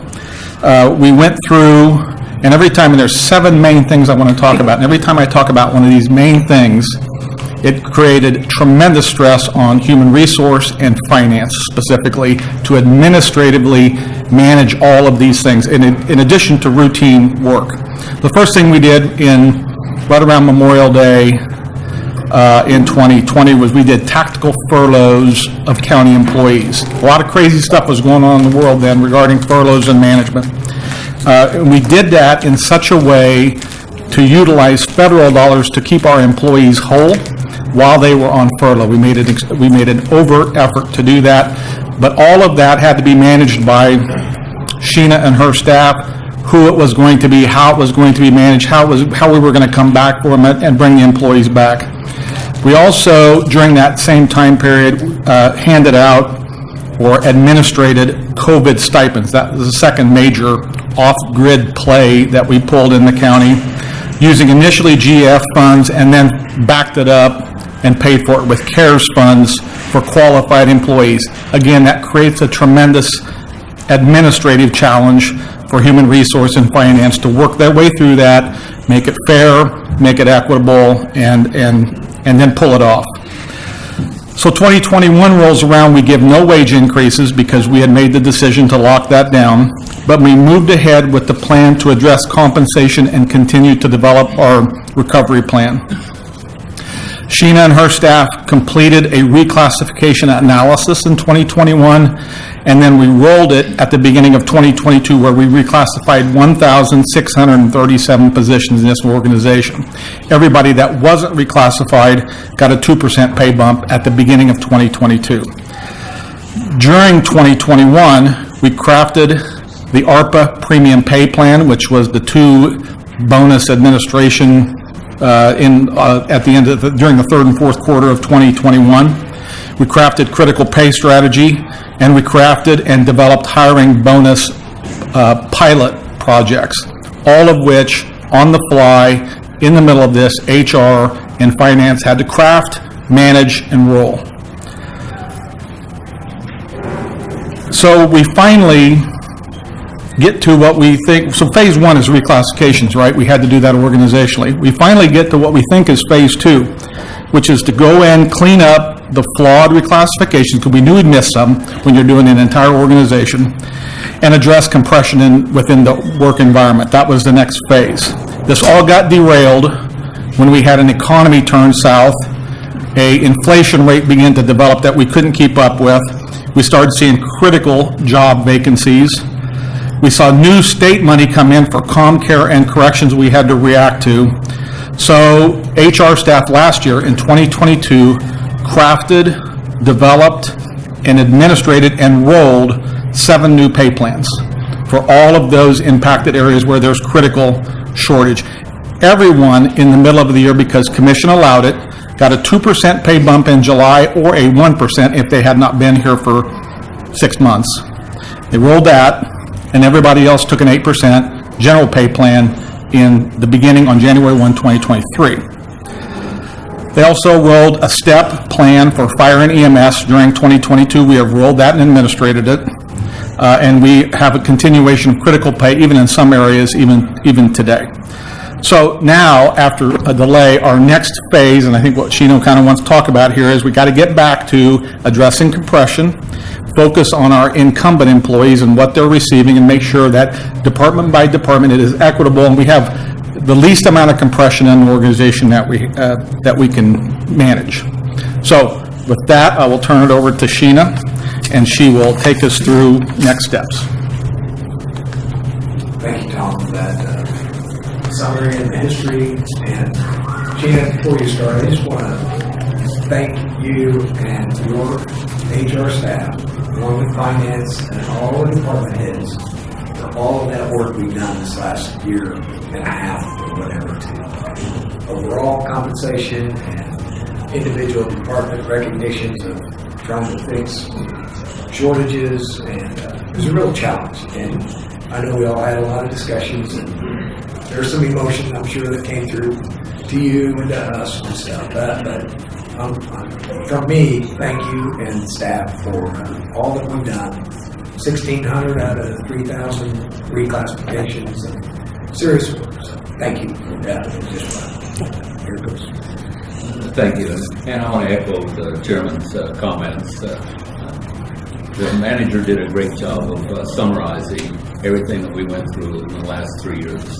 And it's been amazing, the work that had to go. Your department is one that kind of is inward facing, where almost all the rest of our departments are outward facing. So what you do impacts our employees each and every day, and it's critical for the retention of the great employees we have and the recruitment of new employees, what your department does. So I appreciate the inward-facing challenges that you've had over the last 3 years. Thank you very much. I want to add on to that too. This is not planned. When I started here, I realized how hard it is to get things passed in government, and why it does take so long. And over the last couple of years, your team has been able to really adjust to the economy and inflation and workforce challenges so quickly, and it's just been such a relief to know that, the last few years have obviously just been a huge struggle for everybody. But I really think that your team has allowed us to keep that critical staff that we've needed to be able to provide the services to our community. And I think with you leading your department has just been an incredible help to us and our organization. And so I hope you know how much that we really do appreciate everything that you do. I can't imagine how much overtime hours you've had to put in to get everything done that Tom just mentioned. It's just an incredible amount of work. So thank you and your team for everything that you guys have done for us. I'm glad we don't pay overtime to Well, I just have to start by saying thank you for those kind words. That it really means a lot. And I know 2 of my staff members are here today that put in an incredible amount of work. Anna Meyerhoff Cole and Bethany Corral. They they really do a lot of this, along with every other department, finance included. There are helping hands, but it takes every department because we're communicating with departments. What are their needs? What are they seeing? So it's a real collaborative effort between everyone. So thank you for those kind words. You do have two handouts. There's a PowerPoint handout, and then there's also a handout talking about overall separations. I'm not going to go into this handout in detail, but it kind of shows where we've been and what we're doing the last few years. And I will tell you, really one of the themes is that last year when we were up here talking, I think we were bleeding at that point. We were trying to figure out, how do we stop the bleeding? What are we going to do? I think we have done that. I think we have maintained. Now it's, what are we doing, as Tom alluded to? What's those next steps? So just where I would like to take you today, I'd like to give you some staffing numbers updates to let you know what overall what we look like, but specifically those new plans that you allowed us to implement. What are those numbers looking like? I'm going to go through each of those in a pay plan review so you can see what the average and median salaries are, where our vacancies numbers are, and what is improving. We'll talk about some additional programs and then the 2024 expectations. So to start off, compensation, it's more than just numbers. We're talking about a three-pronged approach of compensation, culture, and career. So why do people want to come to Sedgwick County? We're going to have to address compensation every year. It's just going to keep moving. It's fluid. We know it's out there. We've made great strides, but we have great plans for the future too. So we're asking ourselves, are we paying a livable and equitable wage? Second is our culture. Is our work environment a place where employees want to come? We do very unique work here. We do very unique work here at the county, and we have to be able to promote that in such a way that people want to come to us and work. And then finally, our careers. Do our employees have an opportunity to grow? Personal development, what's in it for them? So first off, we'll just take a look at our staffing numbers. And I want to say staffing numbers change every day. It's very fluid, so we just take this as a snapshot in time. So our total FTEs as of February 6th was 3,053. Of that, we have 2,495 filled FTE positions and a little over 558 vacant, which results in a vacancy rate of 22%, which is better than it was. And I feel like, relatively that is a healthy number, but we need to improve upon it. Our 2022 turnover rate, and that is a look at how many people turned over or left the organization based on the number of employees that we have, was sitting around 19%. So what I want to illustrate here is from 2001 to 2002, the number of employees is coming down. So we had 586 leave the organization. In 2021 and 2022, that was 551. So we're improving on that. So we're getting a little bit of retention, and I would venture to say it's because we've been communicating with what the long-term plan is for employees. Last year, we showed you this chart, and we're just adding to it. This is what our average salary is, the average GPA or pay adjustment. Now, take into account, we had a lot of variables in 2022. So you'll see on that line, it's a 2% plus a 2%. So that was the 2% that majority of employees received, or as Tom alluded to, some received 1, and then a mid-year adjustment. But we'll get into details of the specific plans.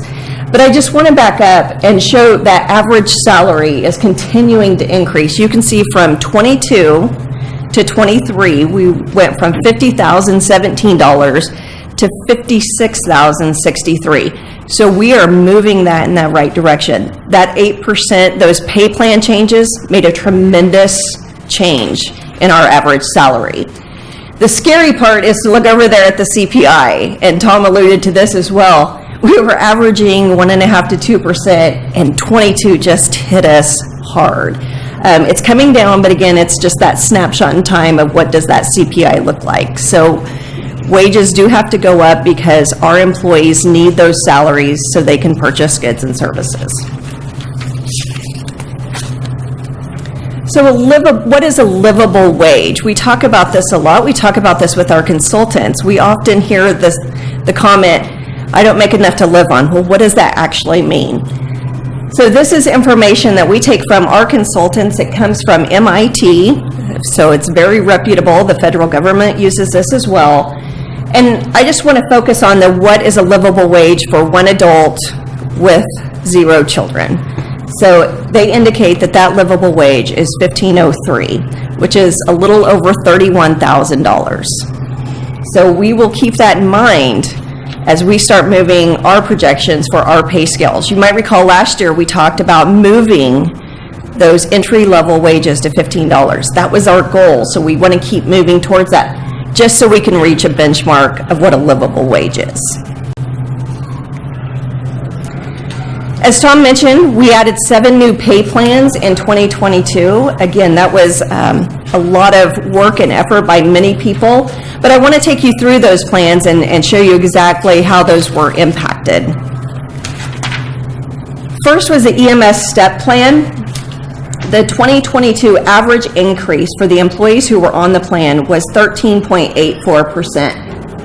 That moved, on average, our paramedic starting wage to $22.51 an hour, and then you see the annual wage under that. And just to show you, when we made that movement, now the average salary is $51.09, and our median salary, so what is in the middle, is $50,647. So what that shows us is that we have people who are on the higher end of that median level, which is a good sign. So we have people who have stayed longer.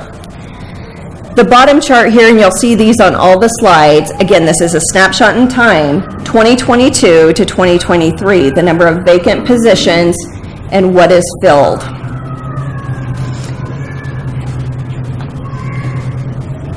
Moving forward on our fire step plan, the average increase was 15.76%. That starting wage moved to $18 an hour for an annual wage of $52,416. Again, their average salary is just shy of $65,000, and the median is just shy of $59,000. You can see they remained relatively consistent with their vacancies. I know they had some retirements at the end of the year, so they are working through those as well. But it maintained, just like it did with EMS. It's maintaining what we needed to change. Excuse me. Yeah. Just looking back at the EMS chart, just surprising that we have 7 more vacancies in 23. So it's January 23. There's 7 more vacancies than we had a year ago. Yeah. In that snapshot in time when we looked at the vacancies. So after the increase that was provided, it didn't change the trajectory. No, it maintained. We would consider this maintaining. Overall.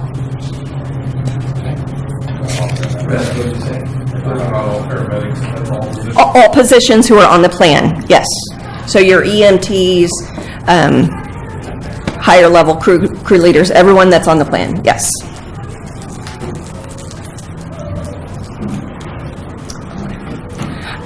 Now let's look at our corrections plan, and as Tom mentioned earlier, this was moved mainly because of state funding that was available. We had to make some changes pretty quickly. So you can see the average increase for our corrections worker was 18.53%, taking that starting salary just over $20 for an annual salary of $43,451. Our average and our median, they're listed below. And again, you can see by the vacancies and filled, it's maintaining those levels that we need. On the corrections pay plan too, I might just mention those of you with the handouts outside of the commission, these numbers changed. So these are the correct ones on the screen. The average increase for our ISO officers who are on the corrections pay plan 2, the average increase was 37%. Their starting salary is $25.63 and annual salary of $53,310. And again, it's showing the maintenance of those positions as well.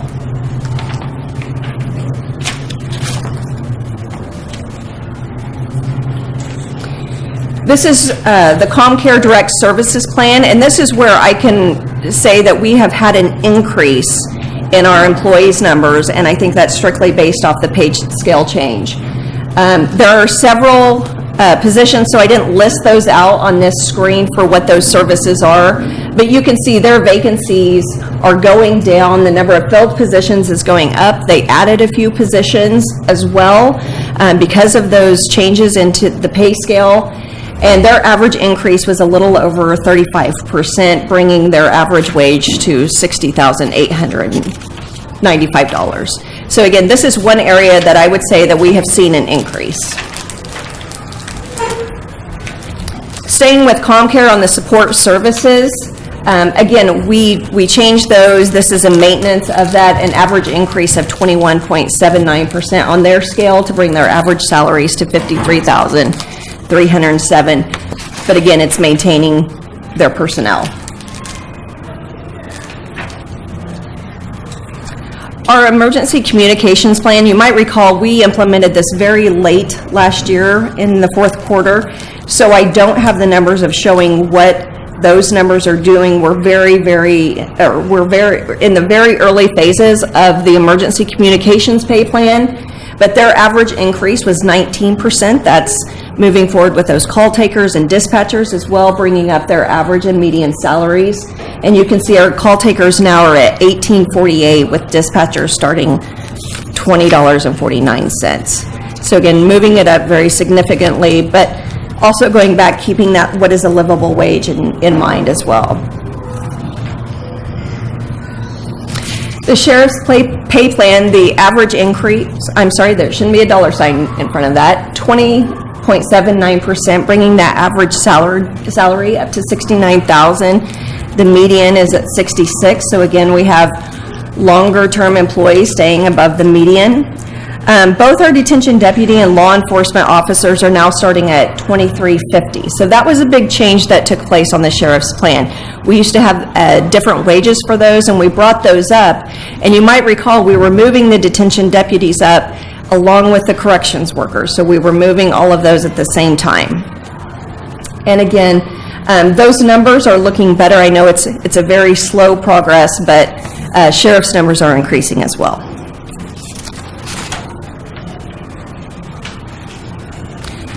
So finally, we have the general pay plan. We have just shy of 1,500 employees that are on the general pay plan. So this is everyone who is not listed on those plans that we talked about already.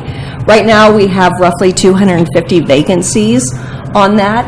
The average increase for those employees was about 10%, just shy of 10%, because they received the 8% at January 1, and then most people had the 2% mid-year, bringing their average salary to just shy of $51,000, and the median is just shy of $45,000. So there's a lot of longer-term employees staying on the general plan as well. Before I move forward to additional programming, are there any questions about what we've seen on the plans to date? Don't see any. Okay. Thank you. Yeah. So this is one of the items that was approved previously. It's our sign-on bonus program. We have bonuses anywhere from $500 to $5,000. Since we have started the program, we've paid $554,000, and that has impacted 224 employees. Of those 224, 163 are still remaining. So we've done a breakout here of where the majority of those sign-on bonuses are being paid to. Majority of them are going to ComCare.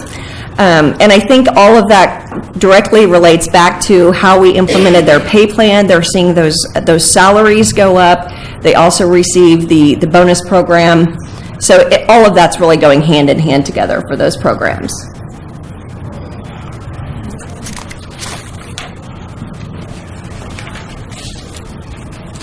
The other piece that we want to talk about, it's more than compensation. Again, today's just the groundwork for talking about what we want to do.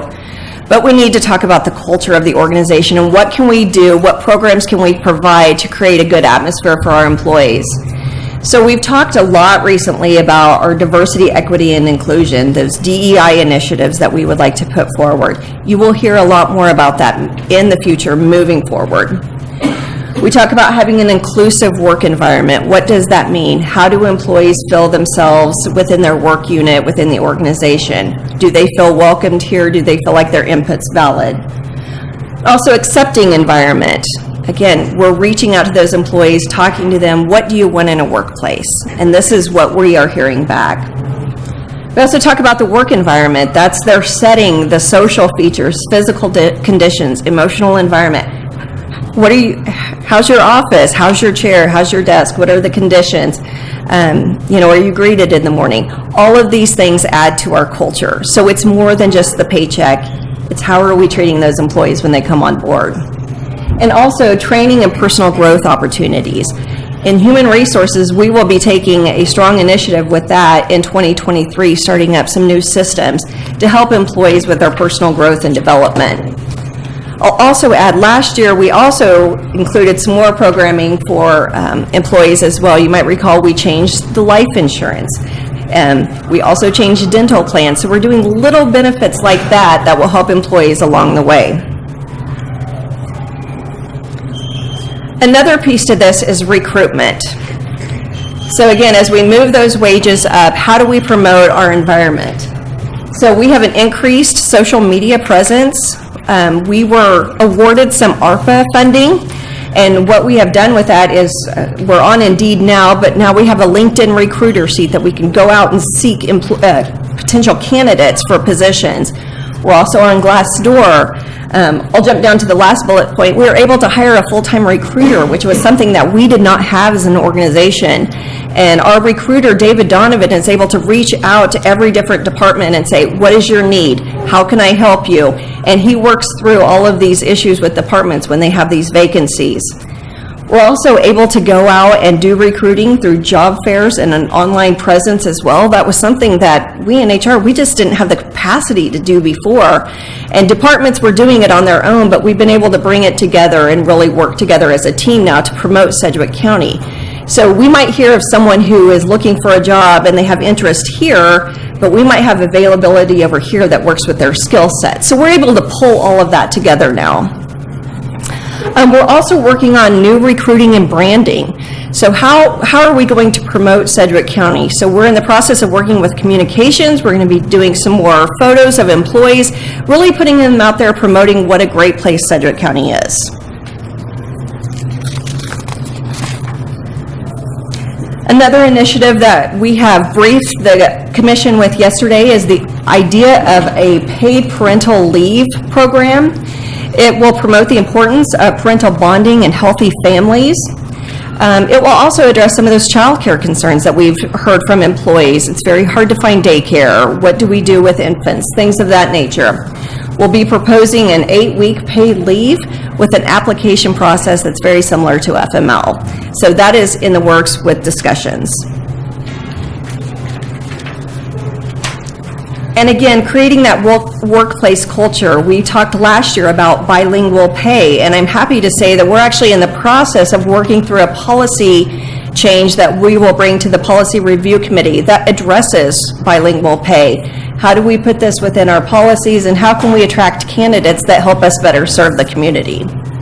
We'll be talking about shift pay. I know that's something the manager has talked about quite extensively. We want to get those stakeholders in the room and see what that would actually look like. Do we change the way that we apply shift pay? Do we increase shift pay?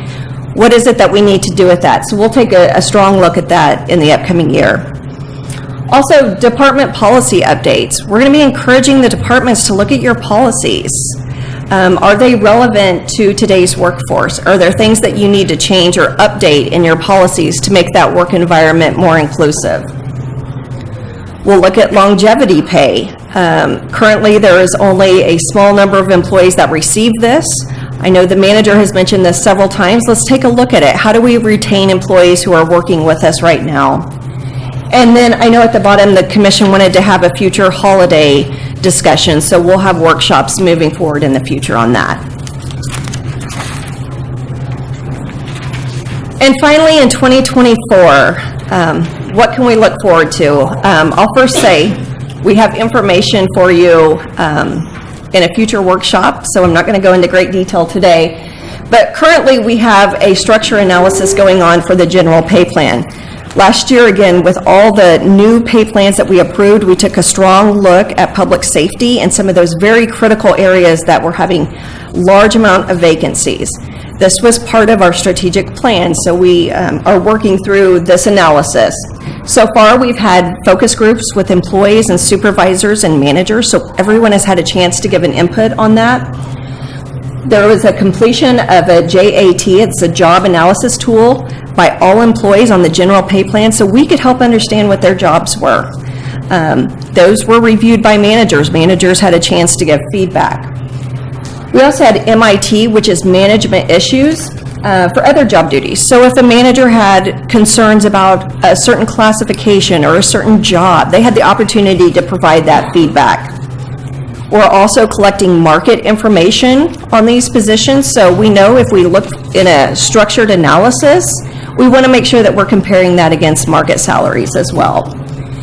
And again, as I mentioned, we will present that in a compensation workshop when we are ready. It will be coming in the next few weeks, but we're not prepared to do that today. We don't want to do that today, but know that we are working on that, and that will help move the second phase of compensation forward. With that, I will stand for any questions or discussion.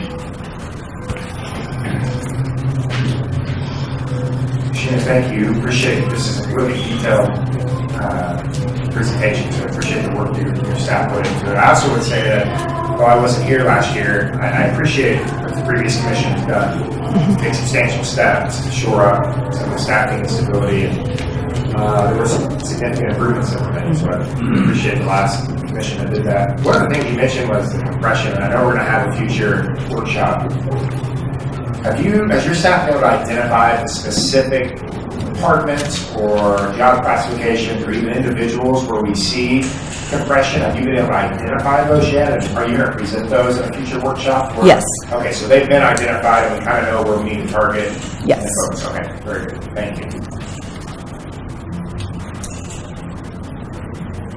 Thank you, Mr. Chairman. Well, I appreciate the briefing. A lot of your slides showed maintenance. We stayed at the same level. Yeah. And we've given some pretty substantial pay raises. What do we have to do to fill all of those vacant positions? I think we have to keep moving forward. So we made significant progress last year to get us kind of up to minimum, if you will. Just because we got there doesn't mean that we're stopping in 2024. So we still have to think about how are we going to progress them through the plans. In the next few years, we're going to talk about, okay, now we need to move the minimum of those plans as well because we want to keep those moving forward. The other piece is we've got to figure out how we can get employees to Sedgwick County. So we're really going to focus on that recruitment, retention, talking to employees. Why do you stay at the county? So we'll be doing a lot of interactive dialogue there. Well, by the same token, we're looking at least 2,000 new employees coming for Integra, and all of our different agencies and companies around the community are growing, and workforce is going to be an issue for the future. I know that we're working on trying to get the biomed facility through so that we can start growing the doctors, nurses, and those kind of folks. But are there other areas that we need to be looking at to support the education that we need to get the workforce for tomorrow? So education's an interesting piece. One of the initiatives our Director of Employment is doing, along with Director of Compensation, is going through our job descriptions and looking at what our minimum qualifications are, and we want to make sure that those people that we're recruiting and targeting, that they have that basis, and we don't want to overshoot or undershoot any of those requirements. So we're really pushing departments right now, what do you need, and how can we create something so we can bring people in with the skills that you need. There are certain departments that are going to have certain requirements, degrees, and certifications. So departments, I have to give a shout out to EMS and ComCare because they've put forth education programs, and I think those will truly be successful in the long term. I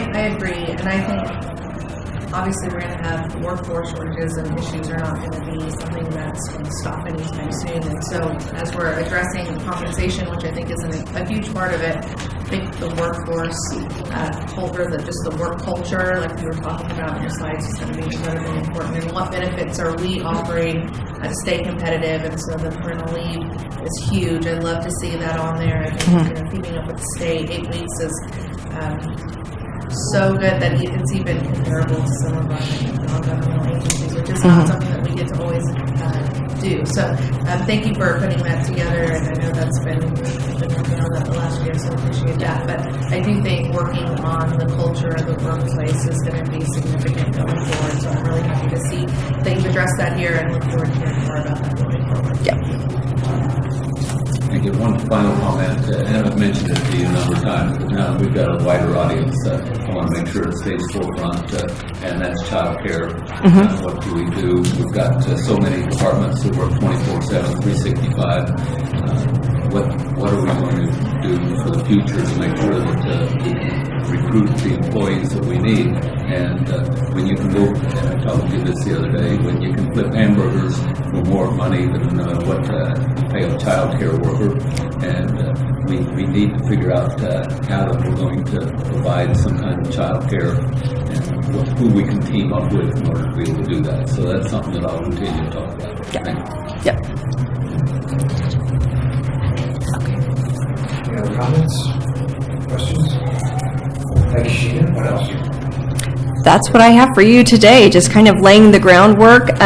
Again, just knowing that as we get further in the budget process, we will be coming back and having very specific conversations about what 2024 will look like and what options we have in front of us. Do you have a feeling that we've kind of we've plateaued at least, and now we're trying to just fix the final pieces, or are we still got an uphill climb? I think we have an uphill climb, but I feel like we've taken a breath of air. It's really hard. You know, I see those CPI numbers, and I think we can all recognize it costs a lot, and employees are trying to make a livable wage, pay their bills, have childcare, things like that. So I don't think we can ever forget where those wages are, just because, like I said, we might have came up for air. We still have to keep moving forward, and it's just going to get more competitive in the future. Thank you for the presentation. And I'm looking at the numbers. It talks about separations by year. This is not a snapshot of the openings currently. This is, some may have left in January last year. It'd be included in this report. That job may have been replaced. They may have been replaced by, in that department position. So what's the actual openings currently total? Overall, with full-time and part-time? Just the full-time equivalent number. I mean, for benefited employees. So vacant positions, we have 558 full-time and benefited right now.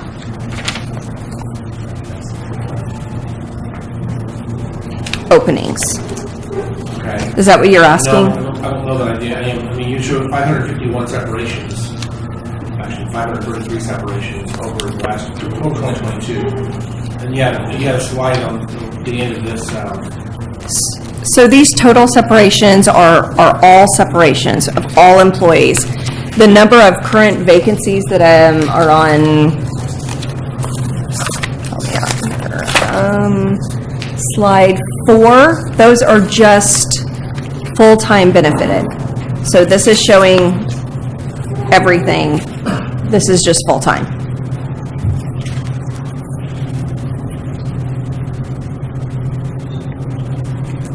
So I guess, okay, so what I'm saying is, even on that slide, it shows 551 separations that happened in 2022. I would assume This is a current number. This is 2022, so this is a snapshot. So some of those positions have been open for more than a year now. Oh, yeah. Yeah. All right, thanks. Okay, Sheena. Thank you. Okay. Yep. Appreciate it.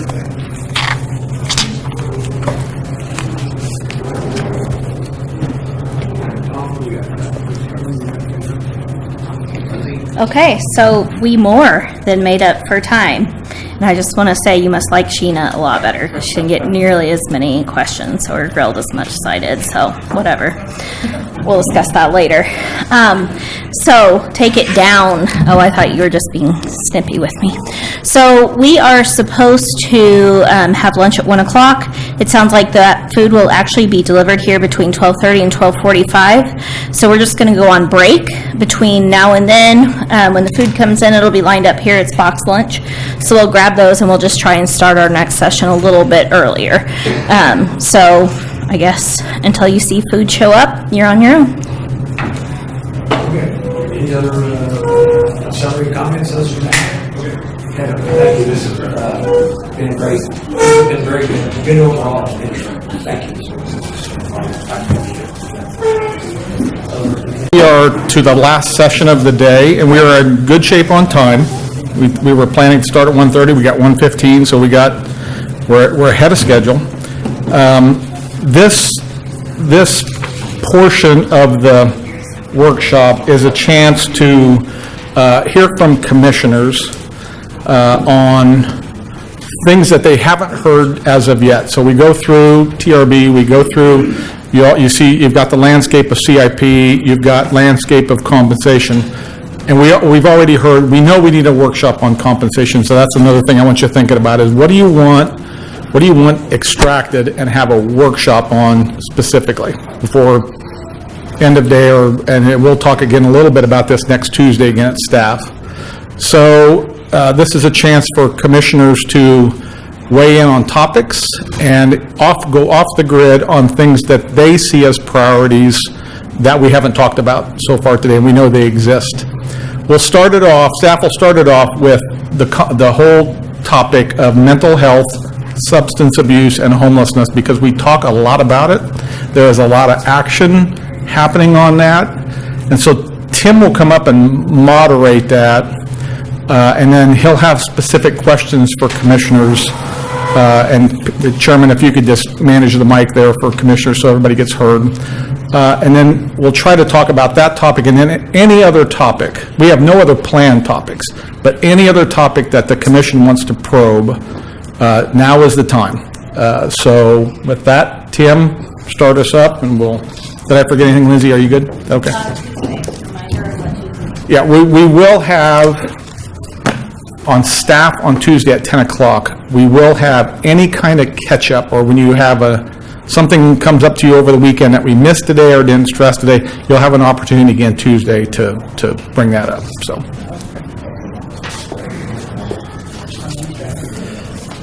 Good afternoon, Commissioners. So we wanted to talk a little bit about what are your interests and what are you hearing from the community in regards to their expectations of you and this budget and of the county. Where do we fit into solving some of those unsolvable or challenging problems? Wanted to talk a little bit, get your input about mental health as the department builds their budget. If there are things that you want us to consider, to look at, this is a great opportunity to help start that conversation and give us some direction and some guidance. But, you know, the county's responsibility in mental health, I think of the mental health service system as a number of concentric circles. And so we're in the middle, at the heart of it, from a county perspective, we've got crisis services. You go out that's a small, very small population. Go out from there, and we talk about the target population. That's the folks that the state of Kansas pays ComCare for delivering services to. Then you get into outpatient services. We're an outpatient clinic. We have about 20 different medical prescribers for mental health services. So we're one of the largest outpatient clinics in that regard. And then there's lots of services in the community. There's hospital level services that we don't deliver, whether it's state hospital or private hospital. We deliver services to kids and adults. We deliver service to a lot of folks, primarily those in that targeted population, but we're part of the overall system, but we're not responsible for the whole system. But again, looking for some input from you as to what you are hearing from the community or what you'd like to see us to focus our attentions on going forward.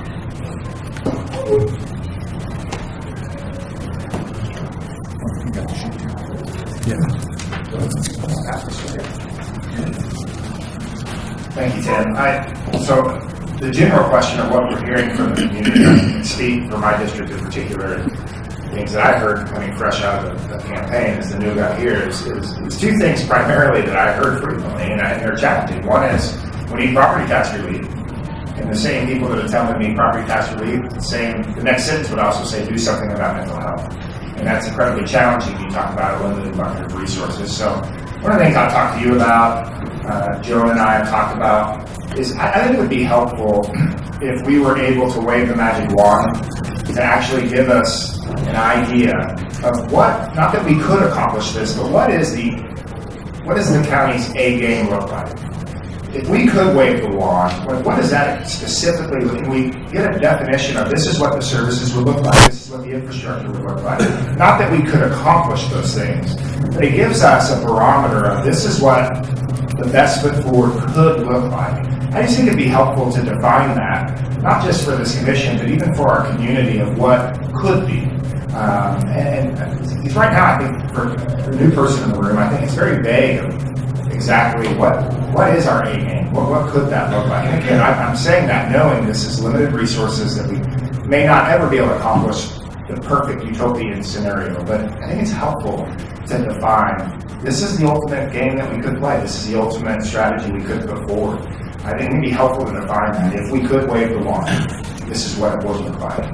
And then we work backwards to figure out what it is we can do in order to bring services. But I think there's an expectation in this community that we have an approach, a strategy, an effective strategy for mental health, substance abuse, behavioral health. I'd like to see a broader conversation, not just at ComCare, about what it looks like to wave that wand, but also with the sheriff. I think it'd be helpful to understand exactly what happens in the jail and where services, if you can define where they're lacking, so at least we have something to shoot for. And I know that Joan and her staff can tell you, help paint that picture of what an ideal CCBHC is doing and how they fit into the broader community landscape as well. So we can get that for you. And is this related to ComCare or ComCare? This is your time.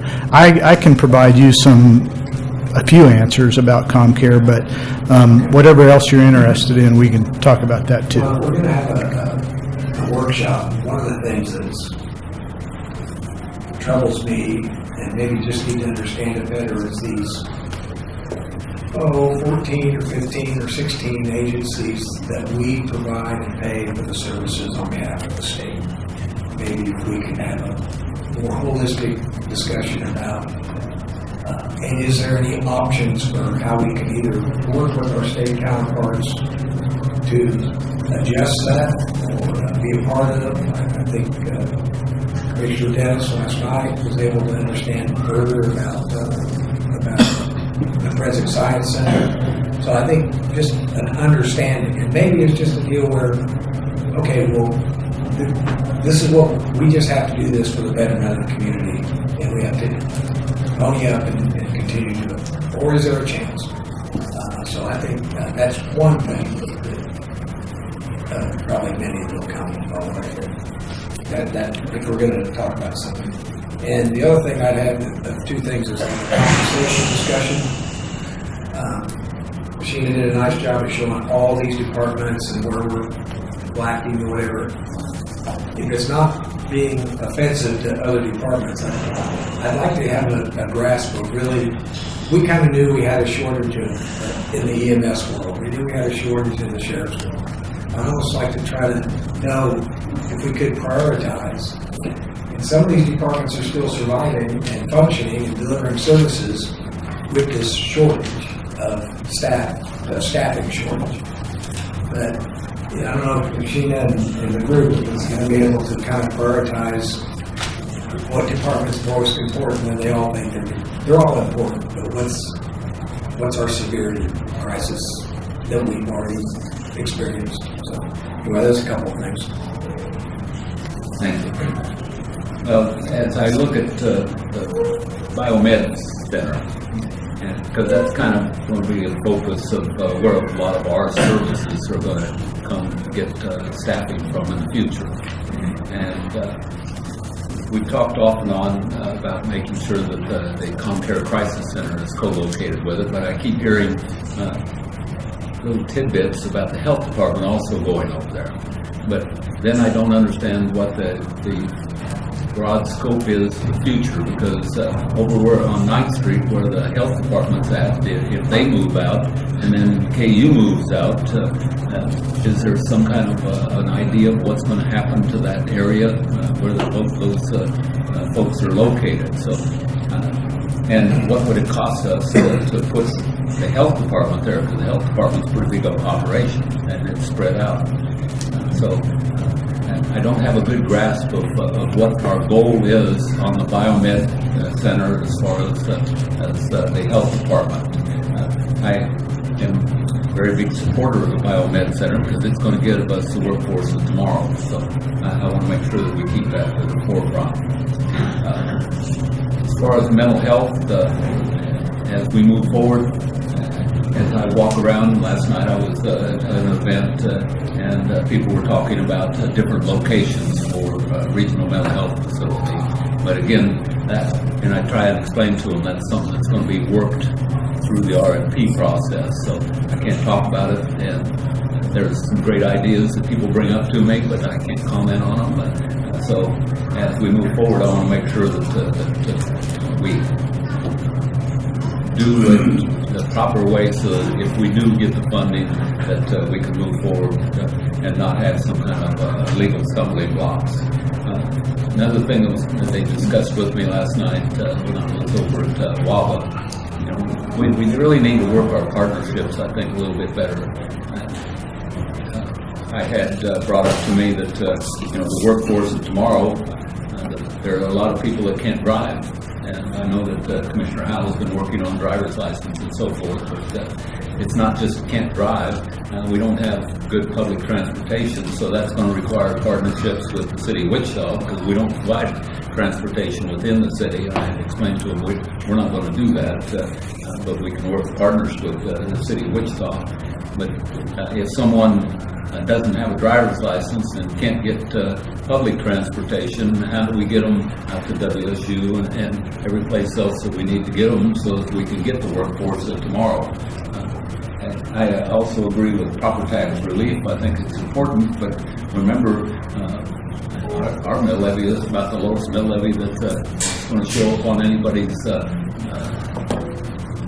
form when they find out how much property taxes they're paying with the revenue neutral rate. So I appreciate the fact that people want to lower the property taxes, but they also demand services, and they want us to provide services beyond. They want us to expand services. So I listen to them, but I don't know how we would ever get to that point that we could actually cut our mill levy rate and still providing services, and then listen to the people that want to expand services.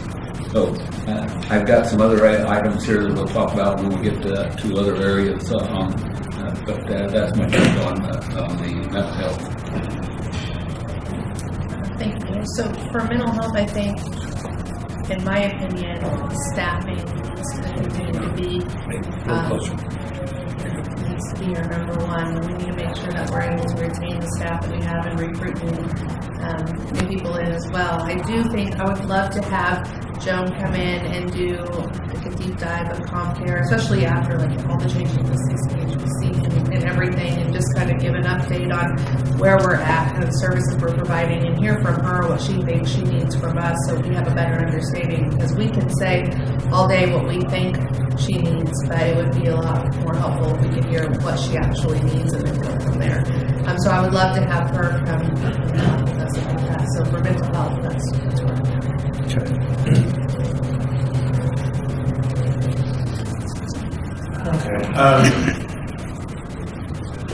We can talk about this again on Tuesday, you said. This is a repeat topic. We're going to do this again on Tuesday. Yeah, Tuesday will be a cleanup from anything you guys forgot to mention today or want to add to that. I'm not sure this is necessarily for Tim. Let me just start off by saying, again, I think we need to have a better understanding of what happens in the private sector for pay. Again, I'll just say that the private sector has moved away from traditional pension programs and moved towards other types of things that are more immediate. and more portable, and the employees, especially maybe the younger generation employees that plans to be someplace for 4 or 5 years and move to the next job, it might fit their planning a little bit better. Again, we have, in our government jobs here, we see someone coming in and we think they're going to spend 30, 40 years here. I don't think that's realistic these days, and so again, even though Capers 3 is not that great, I don't think Capers is really an incentive really much at all, and I would like to look at other options for trying to be more competitive with our overall pay compensation package. One of the things I've been talking about for years, I'll bring it up again because I feel like I have to do this, but we have what I call traditional sick leave and vacation policies. And of course, if you want to take a sick day, you have to call in sick and cough on the phone. I don't like that process. I think people ought to just be able to use it like vacation. And ideally, if they are sick, they call in sick. Take a PTO day, or a personal time off day. If they want to take vacation, they can take a PTO day. To me, PTO is a much better competitive way to deal with time away from work. And if someone decides to quit, I'd like to see us pay them for all the PTO that they have accrued. Not right now, if they retire, they get a portion of their sick leave. If they quit, they lose it. So the incentive, as long as you know you're going to be leaving in 4 or 5 years, is to call in sick. So when you finally decide to leave, you have 0. And so that, again, it makes no sense to me. The managers have to figure out how to deal with people who call in sick at the last minute, because you can't call in sick tomorrow. You can't call in today and say, I'll be sick tomorrow the next day. You have to call in the day that you're sick. So, from a management perspective, it's just not a good way to manage time off away from work. I'd also say that the quality of life. If they say they're sick and they want to go see a movie, it just brings in a whole issue of ethics. I just think that if they want to plan time away from work, whether they're sick or they want to take a vacation or just take a day off for whatever reason, they should do it, and I'd like to pay them for all their time. So PTO policy, in my opinion, is a much better way to go. I think we should move away from sick leave and vacation and go towards PTO. I think we could start that with new employees if we wanted to. We could convert existing employees to a PTO plan if we wanted to do that. But I just think that we need to become competitive. We have to do that. Do we offer right now short-term and long-term disability programs? Yes. We do. Every employee has access to that? Sheena, through the third vendor, correct? Through the outside vendor, right? Yes. Employees have an option to purchase short-term disability and there's long-term. Well, and again, this is an employee purchase. I don't know what the cost of that is, but I think one of those things we ought to be looking at is that benefit to employees is employer-paid short-term and long-term disability insurance. Go ahead. So if you're Capers or KPNF, there are components of long-term disability built into those plans. That's core for everybody. The county offers, and I'll have Sheena come up and talk about this, through a vendor, additional supplemental types of short-term and or long-term disability optional for all employees. So you want to talk on that? It's been a minute, but we have looked at what the cost would be to purchase short-term disability. Part of the things that go into that is we would have to decide when would that kick in. So there's a certain time frame. You could have a 7-day, 14-day, you could have a 0-day, but the smaller the days are of your waiting period, the higher the cost is as well. So we looked at those numbers. I want to say it was about a year ago. So I would have to refresh those with the vendor and see what that amount would be, but we've looked into that. Okay, and then I think there's some discussions that should happen around that as well. Just so people know, the short-term disability is typically, it's not necessarily a full paycheck, but it's something that, if you are out for a couple of months because you have surgery or you have an accident, it pays you 60% or 75% of your paycheck for, 10, 12 weeks, whatever, until long-term kicks in. And then long-term might be, again, it's a portion of your paycheck. It might even last years, potentially. So in some ways, that's a lot better, in my opinion, than a sick leave policy. Again, a lot of people, especially our younger employees, don't have a lot of sick leave. They run through that, and then they have nothing. They have FML, which is non-paid time off. To me, this is not, although it's something, it's really not necessarily the best answer for someone who has an accident and they need to be out for a couple of months, and only maybe a 2-year employee. It's a real problem for them. So I think employer paid short-term long-term disability ought to be something we would take a look at as an enhancement to our employees. Again, to be competitive. Other employers do this, okay? And then I would agree with the Commissioner Beatty on this issue of property taxes. I don't know if we really know how other states do it, but we have an over-reliance on property taxes. And I know we're working with the state. I think we're not making very good arguments this year. They're likely not going to fund LADTR or the city county revenue sharing programs. Those programs are not going to be funded this year. But when we look at increasing government services locally, which is what I see, talking about mental health programs, homelessness programs, substance abuse programs. I don't know if you want to, the way I term this next thing is a human services campus. This says they need to get an ID card, they need to get some job skills training, and they maybe some counseling or whatever. The human services campus, in my opinion, is the way I would term that part of the service. All these things are related to each other, and if we have this vision for these types of services, I have to keep asking the question, where's the money?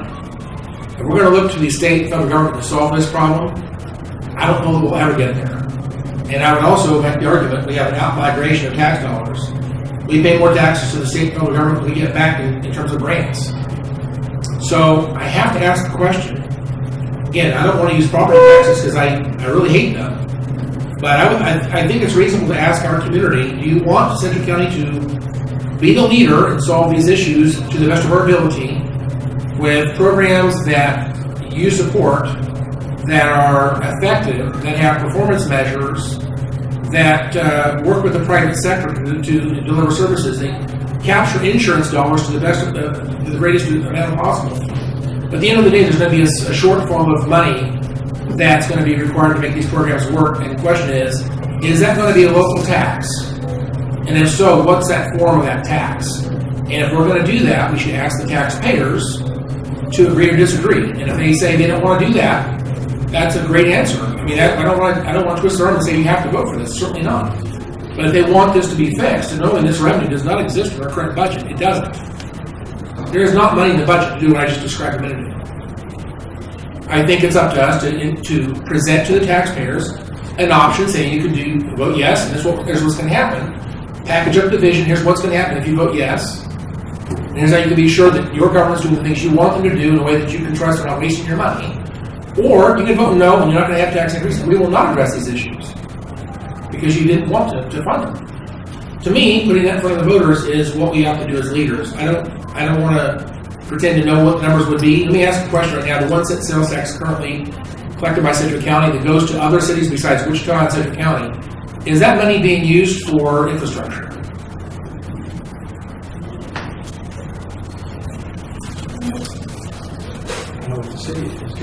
I know what the city is. The question is other cities outside of Wichita. Yes, all of the cities had to pass resolutions that matched our ballot measure and our resolution in order to get access to those funds. So yes, half of all of the dollars are supposed to go to property tax relief, and half of the dollars are supposed to go to roads and bridges and those specific uses. So if it wasn't for the 1 cent sales tax, we're keeping a roughly about $28 million a year total. More than that now, 34 to 35 million, I think, on the long sheet is what it showed we collected last year. So the 1 cent sales tax overall was about 140 million a year. About 120. 120. And so if it wasn't for that, we would have $17 million more property tax. Or dramatically reduced services, or more bonding, or yes, something. For us would be about 6 mils more property tax than it was for the 1 cent sales tax. So 1 mil is worth about 5.9 million. Right. So yes, that would be in order to make up for the retail sales and use tax. Yes, and the beautiful thing about retail sales and use tax is that folks who come into our community, drive on our roads, use our services, are able to pay for that, and then that goes back into maintaining those same roads and bridges that they use. So really, the property tax reduction is about 3 mils from the sales tax for Sedgwick County residents. And I've heard that on sales tax, roughly about 30%, maybe sometimes 40% of the revenue comes from sales taxes from non-residents. Right. I repeat, we had the en banc meeting. I brought this up at the en banc meeting, and I walked out, not one question, not one comment from anybody about my comments. So I'll repeat myself again. I don't like taxes, but I do like a government that provides solutions that I agree with. And if we want to solve this problem, I feel like we have to ask the taxpayers, what do you want us to do? We can do nothing like we are now, or we can do something. And I'll just say this, we have a lot of pieces moving right now. We've got the ComCare expansion or a new facility, we've got the State Mental Health Hospital, we have the Human Services Campus, which right now I don't know any idea what that is. I know that Wichita's got some money right now. We're focusing on homeless services. We talked about the biohealth facility that might be a pipeline for some things. There's so many moving pieces right now. I don't think anybody really has a hand on all of the pieces. It's like there's not really a comprehensive way to describe all the things that are moving right now. And who's got the responsibility to see those things come forward? If they're going to come forward, who's got the responsibility? Is it the Mental Health and Substance Abuse Coalition? Because again, that's private. Those are all providers, and there's not visibility from the general public at even what they're doing over there. They have a couple of public meetings a year, but it's not satisfactory to me to know exactly what the plan is. There doesn't appear to be a plan. So again, I'll just say this: if we really want to be the leader on these things, then Sedgwick County needs to step up and be the leader. And I'm okay with leading on those things. And then I'll just say, we have not talked about drainage and flood issues for a while. I know District 2 has had a lot of problems in the past. District 5 has had a lot of problems in the past. When it floods, it will flood again. That'll be an issue. And so I just want to bring it up, saying, again, as long as we're talking about government doing things, I have to throw that out there and say, it sounds like it's been forgotten once again, but when that flood comes back, we're going to have another discussion about flooding.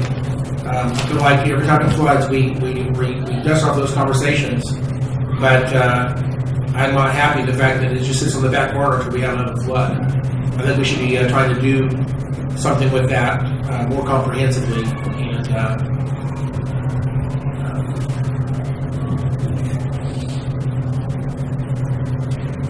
that's all my comments for now. I'll stop. Thank you. We'll probably talk about this more on Tuesday. Thank you. I just want to just send a quick reminder, Commissioner, how with District 2's flooding, we are doing a study down in the district. So as soon as that's complete, I would hope that they can come and tell the whole commission kind of what came of that, since it will be going to the state and will hopefully be able to be utilized across Kansas. So the floods haven't been pushed behind the scenes or anything in any way. We're working on that, and we'll have an update on that hopefully soon. I am concerned when we talk about raising sales taxes for mental health without a comprehensive plan. We can say that we want to do help mental health, but if we don't have something that we're telling them how we're going to be using this funding, I don't see how it would pass. So I do worry about, we can start having those conversations if that's desired, but I want to make sure that we have a full comprehensive plan, which is not going to be a quick thing to put together. So I want to make sure that we're very careful in how we do that. The Social Service Hub is not something that I think government can lead. We can't do everything. I think we should be a part of it, and we should be able to help with that, but I don't think it can be our service hub. So just wanted to make sure I interjected a little bit of that.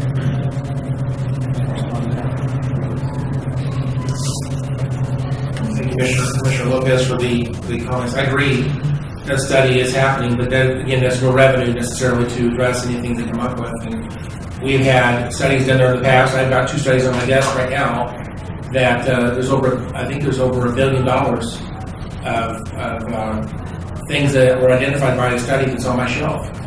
That none of it's really been done other than some stream cleanup work that's been done, and that's something we do as a choice. The county doesn't have to do it. We do some stream maintenance. But there's really, generally, there's not a lot of money for drainage projects in Sedgwick County. And so if you do a special assessment district or benefit district to address those, we just presented one of those to the one of the communities there. I forget the name of the community there, but they turned it down. And so that was based on the study. The other thing is, I would not want to pretend that we, have that we were gonna ask for tax revenue without some type of comprehensive vision exactly how this money would be used. I just want to just remind us, we had a 1 cent, I think it was 1 cent sales tax for 30 months to fund the Main Trust Bank Arena. That was a lot of money. That was back in 2005. Today, again, I'm not saying this is the right numbers, but a 0.1% sales tax would generate about $12 million a year. And if you dedicate that money towards these problems, and you can leverage that money with insurance and other private sector dollars, you might turn that $12 million into $25 million. And that getting into the numbers where you can actually have really, very effective services. I'm not saying those are the right numbers at all. How does San Antonio pay for their system? How does Tulsa do it? Other communities, how are they managing these things? They must have revenue stream. So I'm not saying that those are the right numbers. The 20th of a cent would be about $6 million a year. What would you do with $6 million a year if you had that available for the services? One other thing I just throw out there is talk about property tax relief. We have a half a cent. I'm sorry. We have roughly $17 million coming in that's used for property tax relief, which actually means it's fungible. Means over anything, right? We could say the increase from that would be earmarked for these services because it does go up every year. And rather than just putting that money into the general fund and having no plan for what to do with the increase, you could simply create a dedication for the increase for a period of time would be earmarked for these types of services. I mean, for example, you could say a portion of the existing sales tax will be dedicated to these types of services. You could do that if we want to. Tim, the campus, crisis, hospital, and school, those are the four things that you talked about as a community. I said earlier, and I'll say it again, that we've got to paint a clear picture for this community in order to rally support. And in your opinion, of those four things, what needs to fall first? What law needs to drop first that would get things rolling in the right direction? Of those four, I think if the biomedical campus decision gets made and funded, that as soon as that happens, then we know for sure where the crisis center is going to go. We would know more about health department and what we're doing there. So that's the catalyst. I think that's the catalyst. I'm not holding to this. What's the conversation now about a timeline of a decision of when there's a commitment, yay or nay, from would it be before the end of the session for legislation? I'm really glad you're not going to hold me to this, but I mean, it is a legislative decision. I know that the biomedical campus has a Spark request in. I think that decision will be made before I'm guessing that's a 45 to 60-day decision, and then the legislature is going to have to come up with other funding as well for the biomedical campus, I hope by the end of the session. But if we can agree that the biomed school is the catalyst against all these other projects going, because we're having conversations about CIP, that we're going to have to, in this budget discussion, we're going to have an idea of what we're dealing with in a timeline at some point. We're going to have that. But if that's the catalyst that gets these things going, the initial question was what's being asked of us, what's this community expect? I think by and large, all five of us in this room would agree that they expect progress. This community expects a plan and they expect progress. And I think we have to clearly define the goal. I don't know if we clearly define the goal yet. I mean, with mental health and substance abuse services, what's the goal? Is it, do we have a functional goal, or is there something we're shooting for? I just think that we've got to do a better job of communicating this stuff to the community so we can clearly define these things. One of the commissioners spoke about the partnerships that we have with the state. Almost all of the departments in my division are working on behalf and in coordination with the state. We're doing state functions locally. Most of Rusty's are similar. And so we've got a clear goal. The money that we get from the state is pretty clearly defined what we do. Now, that may not meet individual citizens here in the community, their expectations, but we do what funders ask. in almost every instance. And so funders that we're talking about are the state, and it's the MCOs, the managed care organizations that manage the Medicaid spending in Kansas, because most of the services that are delivered are to people that are Medicaid recipients or the uninsured. And so that's where the local dollars come in, is to support the uninsured. Appreciate that. Just a follow-up question. So I talked to some of the folks up in Topeka this session. What are their sense of, you believe this is an idea that you think's got some potential this year? And really the response was not favorable. I'll just say that. You might be surprised. I would be surprised if it happened this session. I'll just say that. And I know, looking back with the Phoenix example we were shown, how many years did that take? Does anybody remember? I don't know. It was close to 20 years, wasn't it? No. It wasn't? Biomed. The Biomed facility in Phoenix that we talked about is our example that we were shown. Commissioner Dennis, do you have any information you went and viewed it? I don't remember exactly how many years it took to do it, but once that they made the decision to use that acreage that was downtown, it started pretty fast, because they ended up with 5 universities saying we're all in and all building at the same time. He said, I'll return to what you just said, 5 universities came together and happened pretty quick once they identified the land. And it happened pretty quickly. They had to have the land, but that land was available.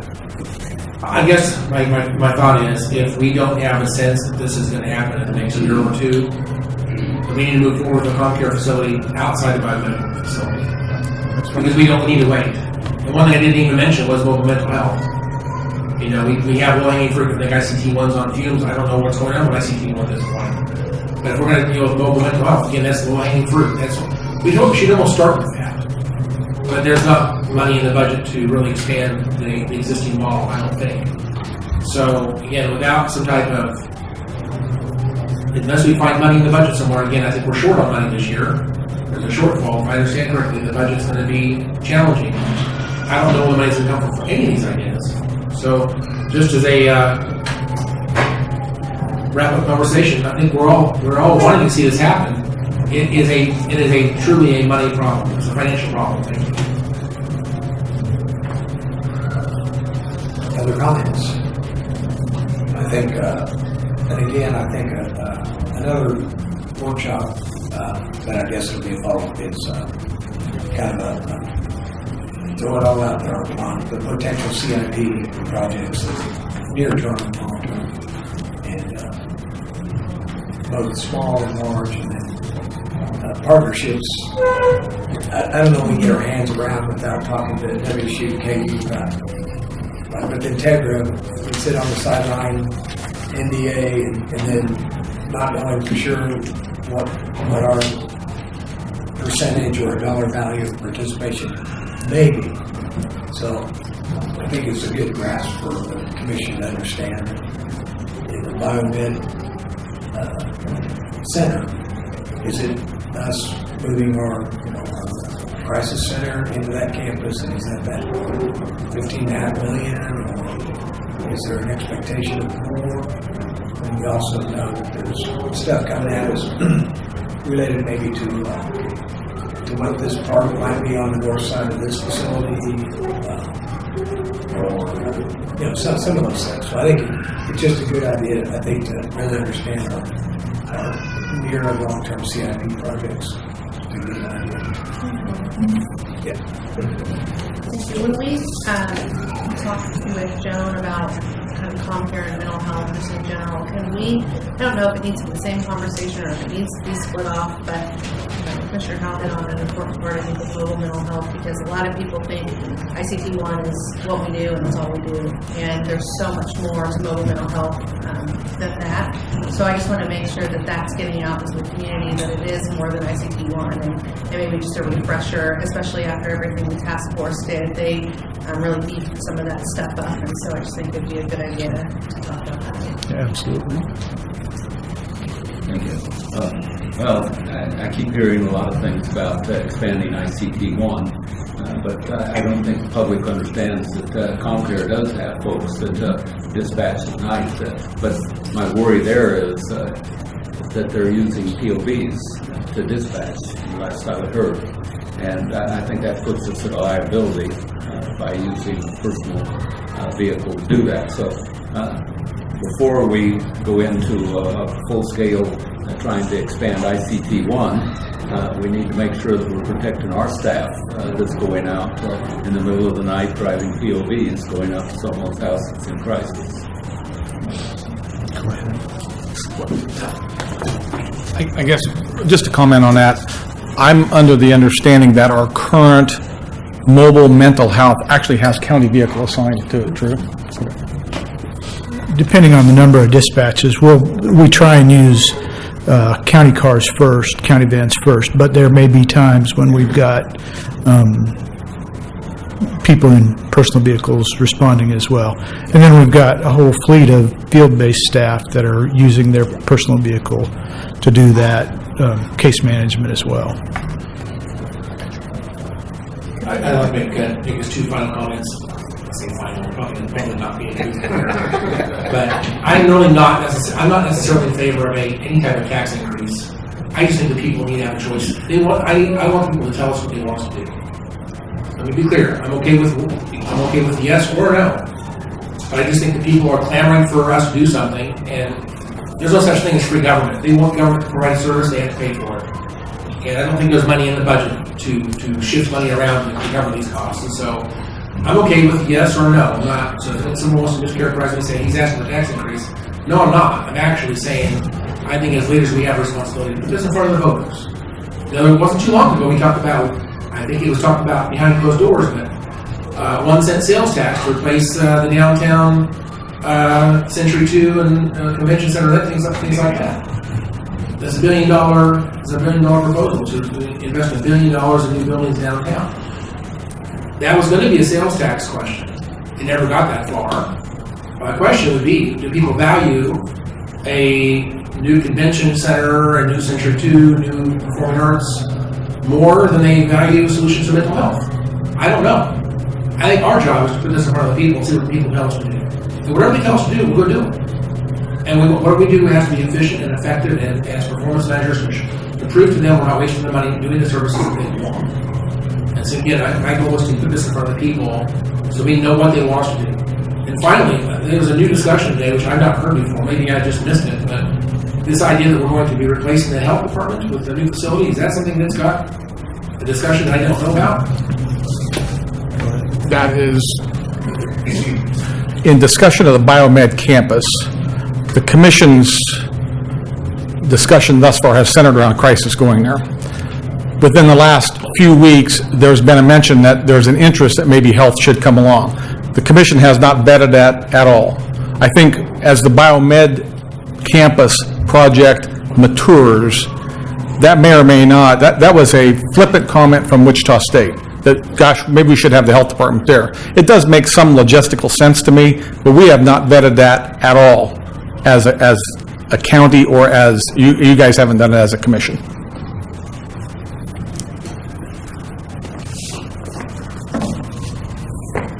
I've got more discussion topics if you want more questions. Sure. Another question, we've talked about mental health a lot here, but what other important issues are you hearing about that need to be addressed to improve the health and the quality of life of our community? So again, what are you hearing from the community that we need to be focusing on through this budget process?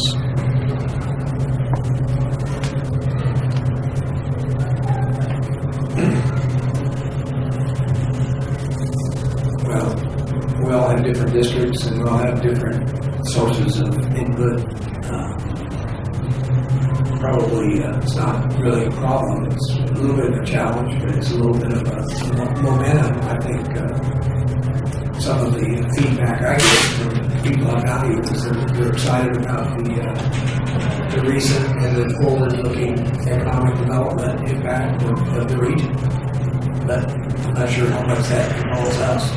But that's some of the, and then mental health and homeless, for sure. I would say there's two issues that bubble up as being topics I hear all the time, and that's people don't feel safe.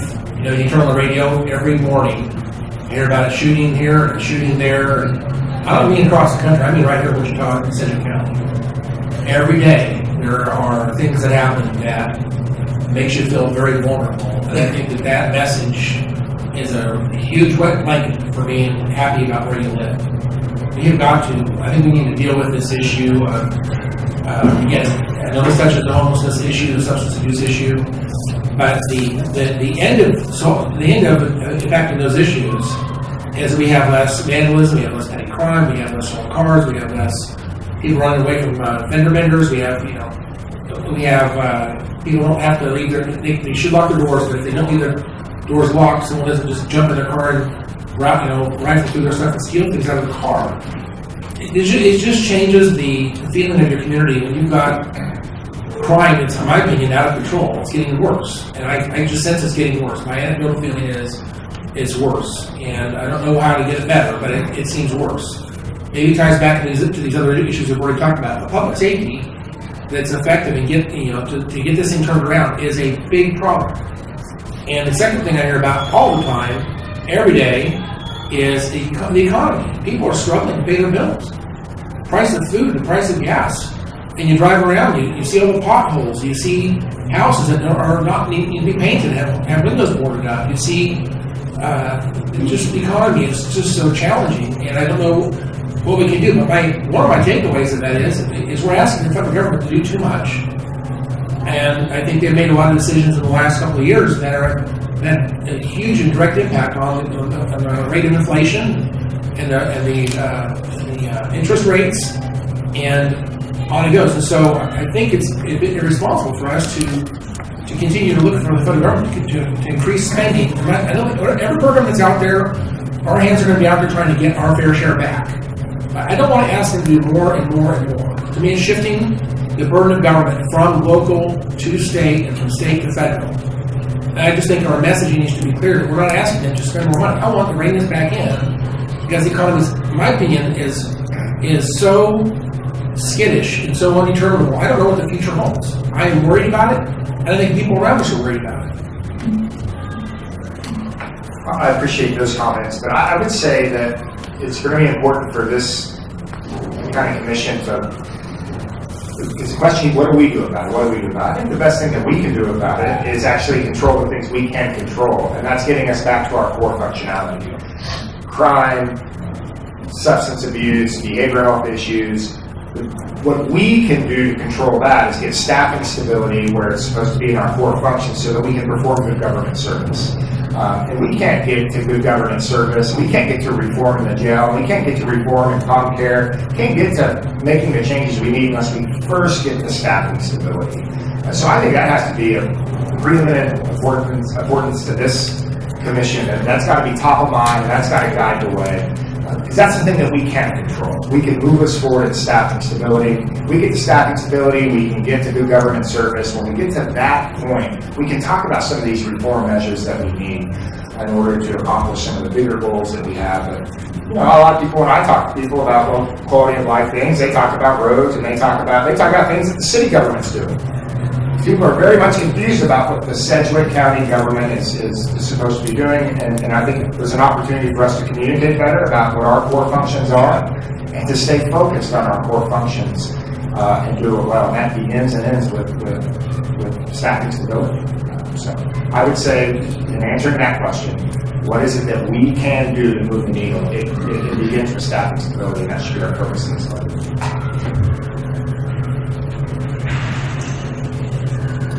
Sure. Well, Tim started it off saying health and quality of life was the question, and I kind of need to divide those up a little bit because I think they're kind of they're related, but there's a lot of difference also. As far as health, the biggest crisis we have right now is the fentanyl crisis, and had a nice discussion last night. I was going to bring a lot of this up at our board meeting where there's a little wider audience, but I did have dinner last night with our new director of the KBI, and a couple of the things that he said last night were kind of frightening, actually.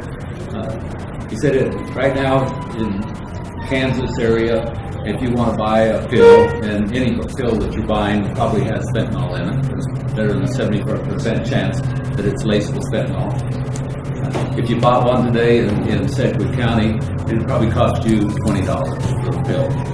He said right now on the border with Mexico, you can buy it for 35 cents. And he said that is moving north.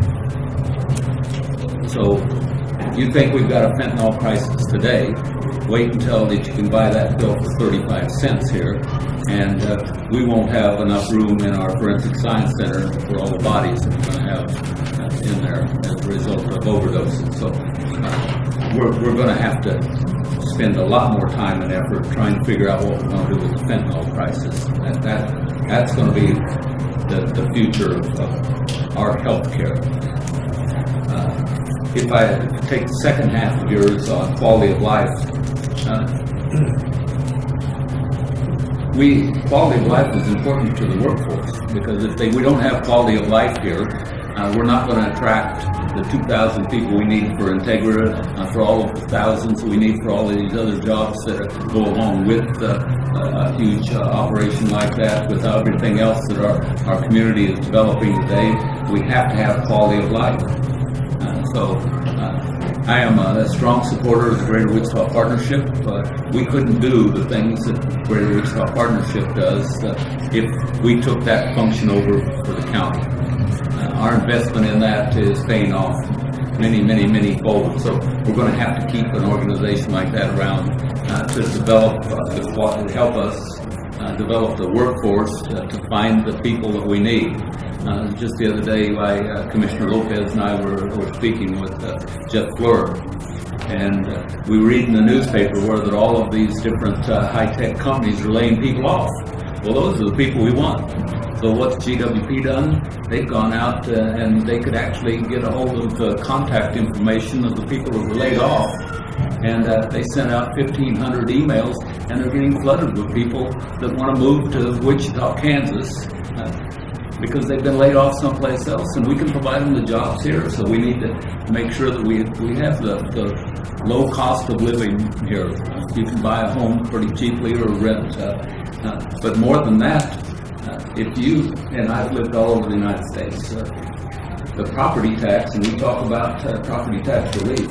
The property tax here in Wichita, Sedgwick County, is lower than any place you're going to find across the state of Kansas, even, not counting across the United States. I'd hate to be paying property tax out in California right now, or Washington, D.C., or any of those other locations. So we need to keep it low, but we can't do away with it because we still have to provide the services. And then that drives, that workforce drives us back to staffing. And Sheena gave a very nice briefing, but I'm still concerned that we're maintaining rather than reducing the number of vacancies that we have. So as we look forward, again, it goes back to quality of life. Do you want to move to Sedgwick County? Do you want to work in Sedgwick County? So we have to have the quality of life. Some of the things that we haven't brought up yet is things that we support. If you look at Lake Afton, for example, and we do have a number of items in our CIP right now to help Lake Afton, but I don't know how many people have been out there lately, but the restrooms are terrible, and that's a compliment. We can do a lot of things out at Sedgwick County Park. We had to pull out some of the docks recently, and we need to get all of that replaced. We need to take a look at what's not only the things that we support each and every day to directly take care of the health and welfare of our community, but also to take care of the quality of life of our community.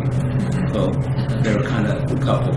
Anyway, I'm hoping that as we move forward, we can do the things that are going to help us with the staffing just here in Sedgwick County, but also finding the workforce of tomorrow that we need. We're going to hit on a lot of the same things, roughly. So, kind of along those same lines, when we look at health and quality of life, one thing with health, in our jails. How can we do more to bring more wraparound services around inmates to help them as they get released, which I think a lot of that's going to come down to our workforce shortages again, so making sure that staffing is a priority and all of the things that Sheena was discussing about culture and everything else. I think we really need to come into play as we go into this next year. We've done so much work with compensation. We can breathe, but like Sheena said, it's not the time to take a break. So what's the next thing we need to do to continue to retain people, but then also to keep people, to get new people coming in? I would love to do something with the Forensic Science Center. I mean, it seems like they have so many touch points with public safety, and we every year see that they come in, they ask for different things, and every year it seems like they're not getting exactly what they're needing. So I think helping the Forensic Science Center is going to be a huge help to just public safety overall and what we're able to do. So I would love to prioritize that group going forward, and maybe you can have them come in and just give a deep dive of what they do exactly and how many touch points they have with the DA and the courts and the sheriff and everything else, and really see how integrated they are with those, so we can start to prioritize them again and really get them going and everything that they need so the wait times are less. When we think about quality of life, one big piece that I want to just throw out is we paid off the zoo, everything we're doing with the zoo, and I think right now there's going to be an ask coming soon with Exploration Place on this big outdoor park that they're looking at. If we want to look at true quality of life attractions, I mean, it was said earlier, I think Lindsay said it, that the zoo and EP are gyms for this community. So how can we continue to help move those projects and give them momentum and push them forward? Because I think it is incredibly important, especially with younger families. We're trying to attract people to come to move to Sedgwick County and fill some of these jobs that are coming. That's a huge attraction for people with young children especially. So I think that's a big one. But really, internal, my biggest thing is always going to be staff, making sure we're doing what's right by staff, giving them the opportunity for advancement and leadership skills, and making sure that they feel valued and appreciated in this community or in this culture of the workforce, as Sheena said it. So that's my number one, and will continue to be my number one. But then everything else for the jail and Forensic Science Center, making sure public safety has what they need to continue doing what they're doing. And then I think we really need to be the ask from EP really needs to be taken into consideration.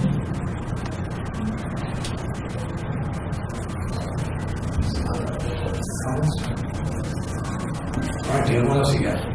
Okay, the next one, and we've talked about health and quality of life a little bit, mental health. What other community expectations are you hearing about programs and services? We've got public safety, we've got all of the row office work that goes on at the county. So what are you hearing from the community, or what are your priorities or interests there? Thank you. Anybody that's heard me speak lately, over and over again, I say that the number one priority we have is a regional mental health facility. And I always have to qualify that. Our number one priority is always going to be public safety. I just don't want people to misunderstand what I'm saying. If we're talking about public health, yes, the regional mental health facility is very important, but public safety is at the top of the list. We did have a nice workshop the other day that I appreciated, where we were talking about the opioid money. And out of all the discussions on opioid money, some of this really kind of circles around to some of the things that we need to worry about overall too. And out of everything that I heard about that, there were only two things, and I mentioned it during the workshop, that really resonated with me. And one, the sheriff said, we need some social workers within the jail, so that as we have people in our adult detention facility that are going to then transition out, what happens when they transition out and they don't have any supports, and we need the social workers in the jail to give them the support, so as soon as they come out of jail, they they don't go right back to their old ways, and we cycle them back in, and we have recidivism. So I really did appreciate what the sheriff had to say about that, and I think we need to, even if we don't use opioid money for it, whatever we do, I think that's important over in our adult detention facility. And Commissioner Lopez mentioned the Forensic Science Center. Again, that is something that we're going to put $7 million in expansion of that. The opioid concerns, especially with fentanyl, are going to cause even more workload over there. Part of the discussion we had last night is it's very easy if someone's driving down the street and a police officer pulls them over and they have been drinking alcohol, they can blow a blood and find out what their blood alcohol is. And if it's 0.08 or greater, why they're impaired and the DA can charge them. But the problem is, how do you do that with marijuana? How do you do that with fentanyl? That we have people that are driving cars in Wichita right now that have built up a tolerance to fentanyl, and they've got in their bloodstream what would kill any one of us at this table, and they're driving cars down the street, and we don't have a good test for that, but we can tell immediately whether or not that they were impaired, and if you can't tell immediately, you can't give them a ticket, and the DA is not going to charge them, and they're not going to prosecute them. So what are we going to do for the future to be able to identify and we don't even know what the impairment level is. How do we quantify? We know 0.08 for alcohol, but it's, and the legislature talking about legalizing marijuana. What happens if we legalize marijuana? What is what rate, or how do you quantify whether or not that they're impaired at the time that they're driving a vehicle? So we've got some challenges ahead of us as far as public safety. So I want to make sure that we support what the sheriff needs here in our community to be able to solve these problems.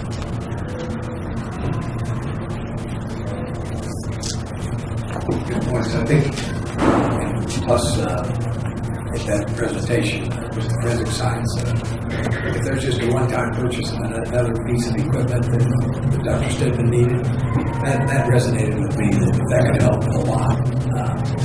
And it's eligible expense from the ultimate money. I think we could either bring it up, we could poll the commission if that's a 300,000, I think, something like that. We can do that next meeting. Right, that's right. So some of these things we could, they were getting at it, there's a few things that are easy, low-hanging fruit that we could check off.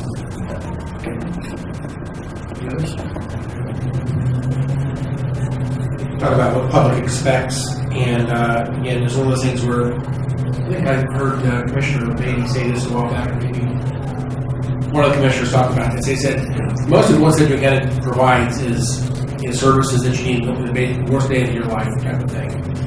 And you don't really want to have to make that phone call, but when you make that call, you want someone to come, and then it's almost always going to be the county. And I'm not completely happy with, again, it's not a number of years at this point, but I just feel like if we can do anything to help our 911, not put people on hold and get those calls dispatched quicker. Is there anything we can do to help our ambulances have enough of them on the streets with qualified medics that can go to those calls? Will that have to hit a status 0 or status 1 as often as they are? If we can have sheriff's officers basically do some patrolling in areas where we have high accidents once in a while, where we have people I guess my point is this: I feel like we have our public safety, we keep saying, is our number one priority, and yet this is the one area where I think we have objectively some of the greatest opportunity. I feel like we have put money into salary. I don't know that that's the only answer. I think maybe there's other things going on as well. But I just think when those stories get out that someone had to wait 20 minutes for something when they should have taken them a few minutes to get whatever they got, those stories leave a pretty bad opinion out there. Those opinions are persistent. They carry forward for a long time to a lot of people. So the end of the day, I just think, again, our priority is public safety. I think we need to focus on that. And Commissioner Beatty mentioned this a minute ago, and I've said this to Manager Schultz numerous times. I don't think we have a good, clear picture exactly what the core functions of Sedgwick County actually are. We used to do what's called priority-based budgeting. I know CFO hated that. I'm not suggesting we go back to that, but I do think that to some degree, we have to fund first the things that are statutorial, where we have no choice to fund. Elections is a good example. It has to be funded to a certain level. We have to do that. There's things we have to fund the sheriff's office to a certain level. We can go a little bit further with some of those things to enhance them to a point where we're happy with them. But priority-based budgeting gets us focused on a core mission and a priority perspective. I'm not sure we're doing that to the degree that I would like personally. And we are putting money out towards some things I don't think are core functions. And so I just a little bit of a budget cleanup to move that money where it fits our core mission, I think is something I'd be interested in seeing done. But back to the question, what's the public expect? They expect these things to work well. And right now, I think there's places where I'd say we're not doing as good as we should.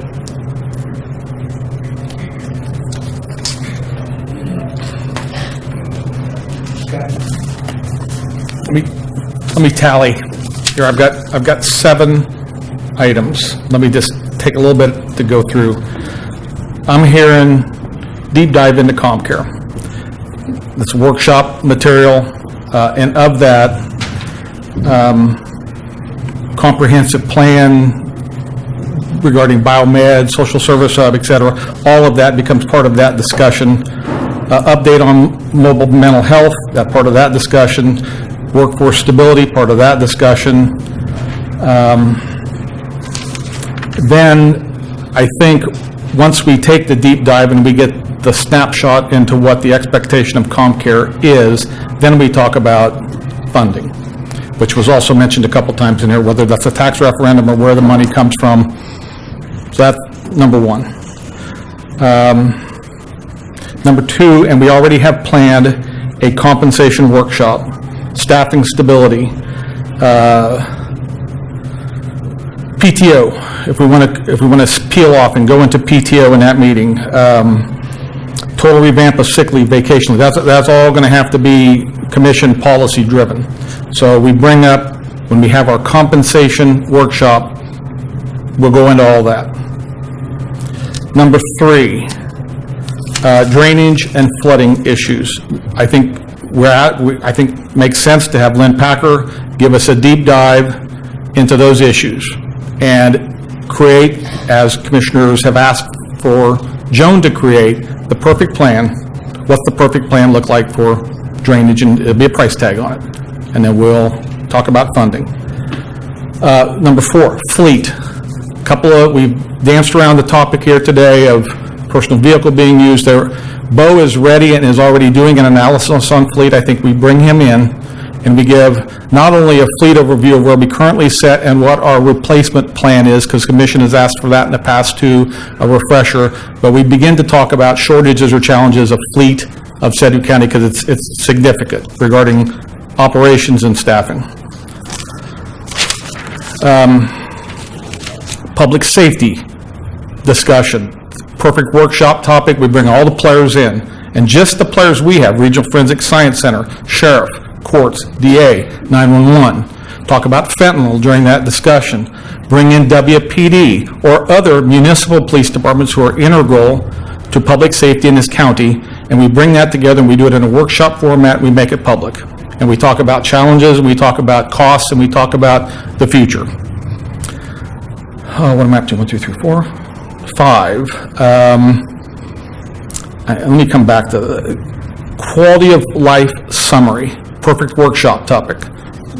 Talk about zoo, talk about parks, talk about EP, talk about all of the other things, the tangible things that county touches, and to keep remaining in our grid of focus, not holistically, our grid of focus, how we touch quality of life topics. And then the core mission discussion is interesting. The commission drives the core mission. You guys do it every year when you do the budget. That defines our core mission. If we want to have that discussion, I think we do that in a workshop of its own, and the commission focus and frame what this core mission looks like moving forward, and staff will react to what the people say. And you in that meeting will represent the people.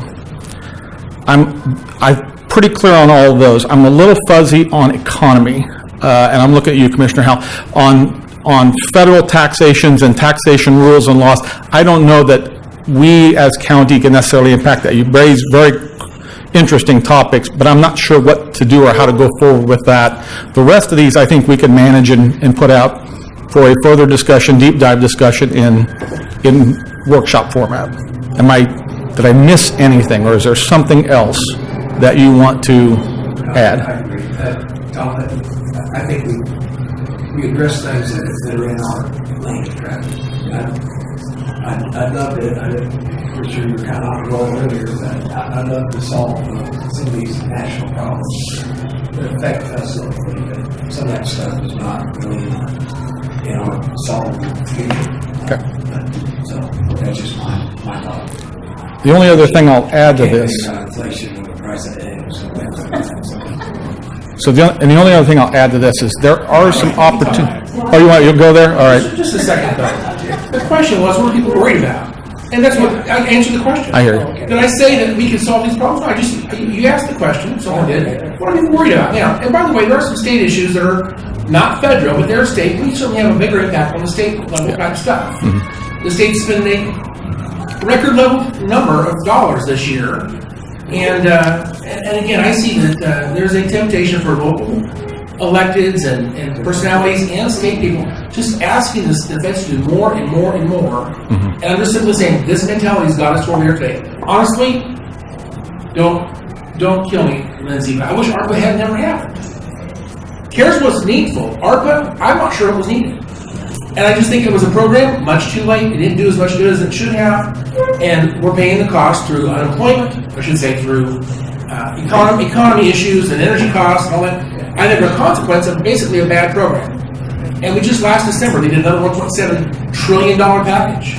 We didn't even speak to it. And my question is, the government's doing stuff because they can and no one's speaking to it. We should have a voice. Are we going to solve those problems? No, we're not. But you asked me the question, I answered. You're right, and so thank you for your comments. You're right. Talk some more? No. All in favor? No. Okay, no, but thanks, you're right. That was the question. You're right. So, okay. But I do, a subset of what you said is the effectiveness of the voice that we have in Topeka to try to influence either Topeka statewide or at least influence Topeka actions in our region. And you and others do a pretty good job of that. And that we can't ignore that just like these last minute things. Got to go up on Monday as soon as we're. And so those are no question.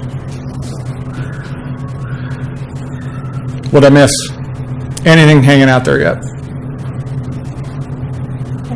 Commissioner. When we talk about staffing, can we get an update on the CDI initiatives with the firm that we hired? Hearing that, Tanya? Yes, Is that ready? we can do that. I don't want to, if it's not ready yet, but if it is. Let me think of a.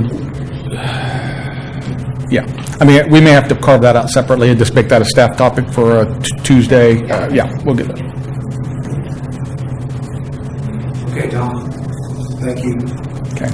Lindsay, we're about done. Lindsay, you come up with a benediction? No benediction. I'm not even trying with this group. So this wraps up your kickoff for the budget retreat, so congratulations. We do have a conversation scheduled Tuesday. I would like to give you some homework, pretty please, over a holiday weekend, which thank you for the holiday Monday, just FYI. So if you could consider all that you have heard today and bring us feedback on, obviously we have workshops, but if there are priorities or direction you can give us from the get-go in terms of mill levy rates, in terms of priorities, is compensation the priority? Is it capital improvement? I heard a lot today about stabilization of workforce. That's how we're going to deliver the service. That's how we're going to deliver the expectation. Is that really the bottom line for you all? In terms of mill levy rates, do you have thoughts on whether we stay flat with where we are? Whether we, I will say it out loud, but I know it's not going to be a thing, whether we increase or decrease. If you can help give us some expectations, because that will frame all of the decisions that we have. We know that we just completed business needs assessments, which is where departments have the opportunity to give feedback. There were, $15-ish million worth of asks, dozens of FTEs, and so these are going to be some of the things that departments are going to be coming in with. Today, you probably all received the base budget release email. So departments are working on completing their requests, completing their decision packages.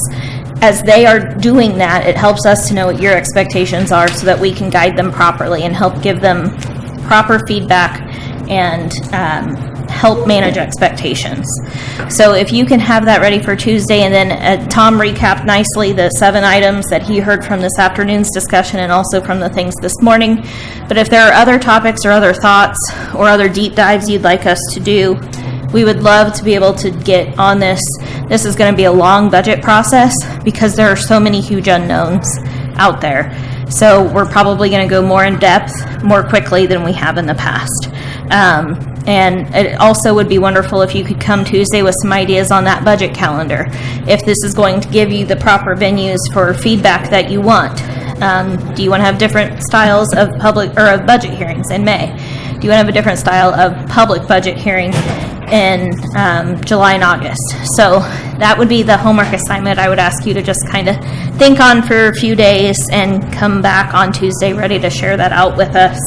We're also happy to meet with you one-on-one if there's stuff you want to ask, as opposed to throwing out ideas that aren't fully vetted or anything in a public setting. We're not asking you to put you in a bad spot like that. So that will, in my opinion, conclude today. Thank you so much to Communications for the logistics and for feeding us and getting us set up. And whoever made the banging stuff, Tim, Yeah. thank you for that. Yes, so thanks everybody. Have a great weekend.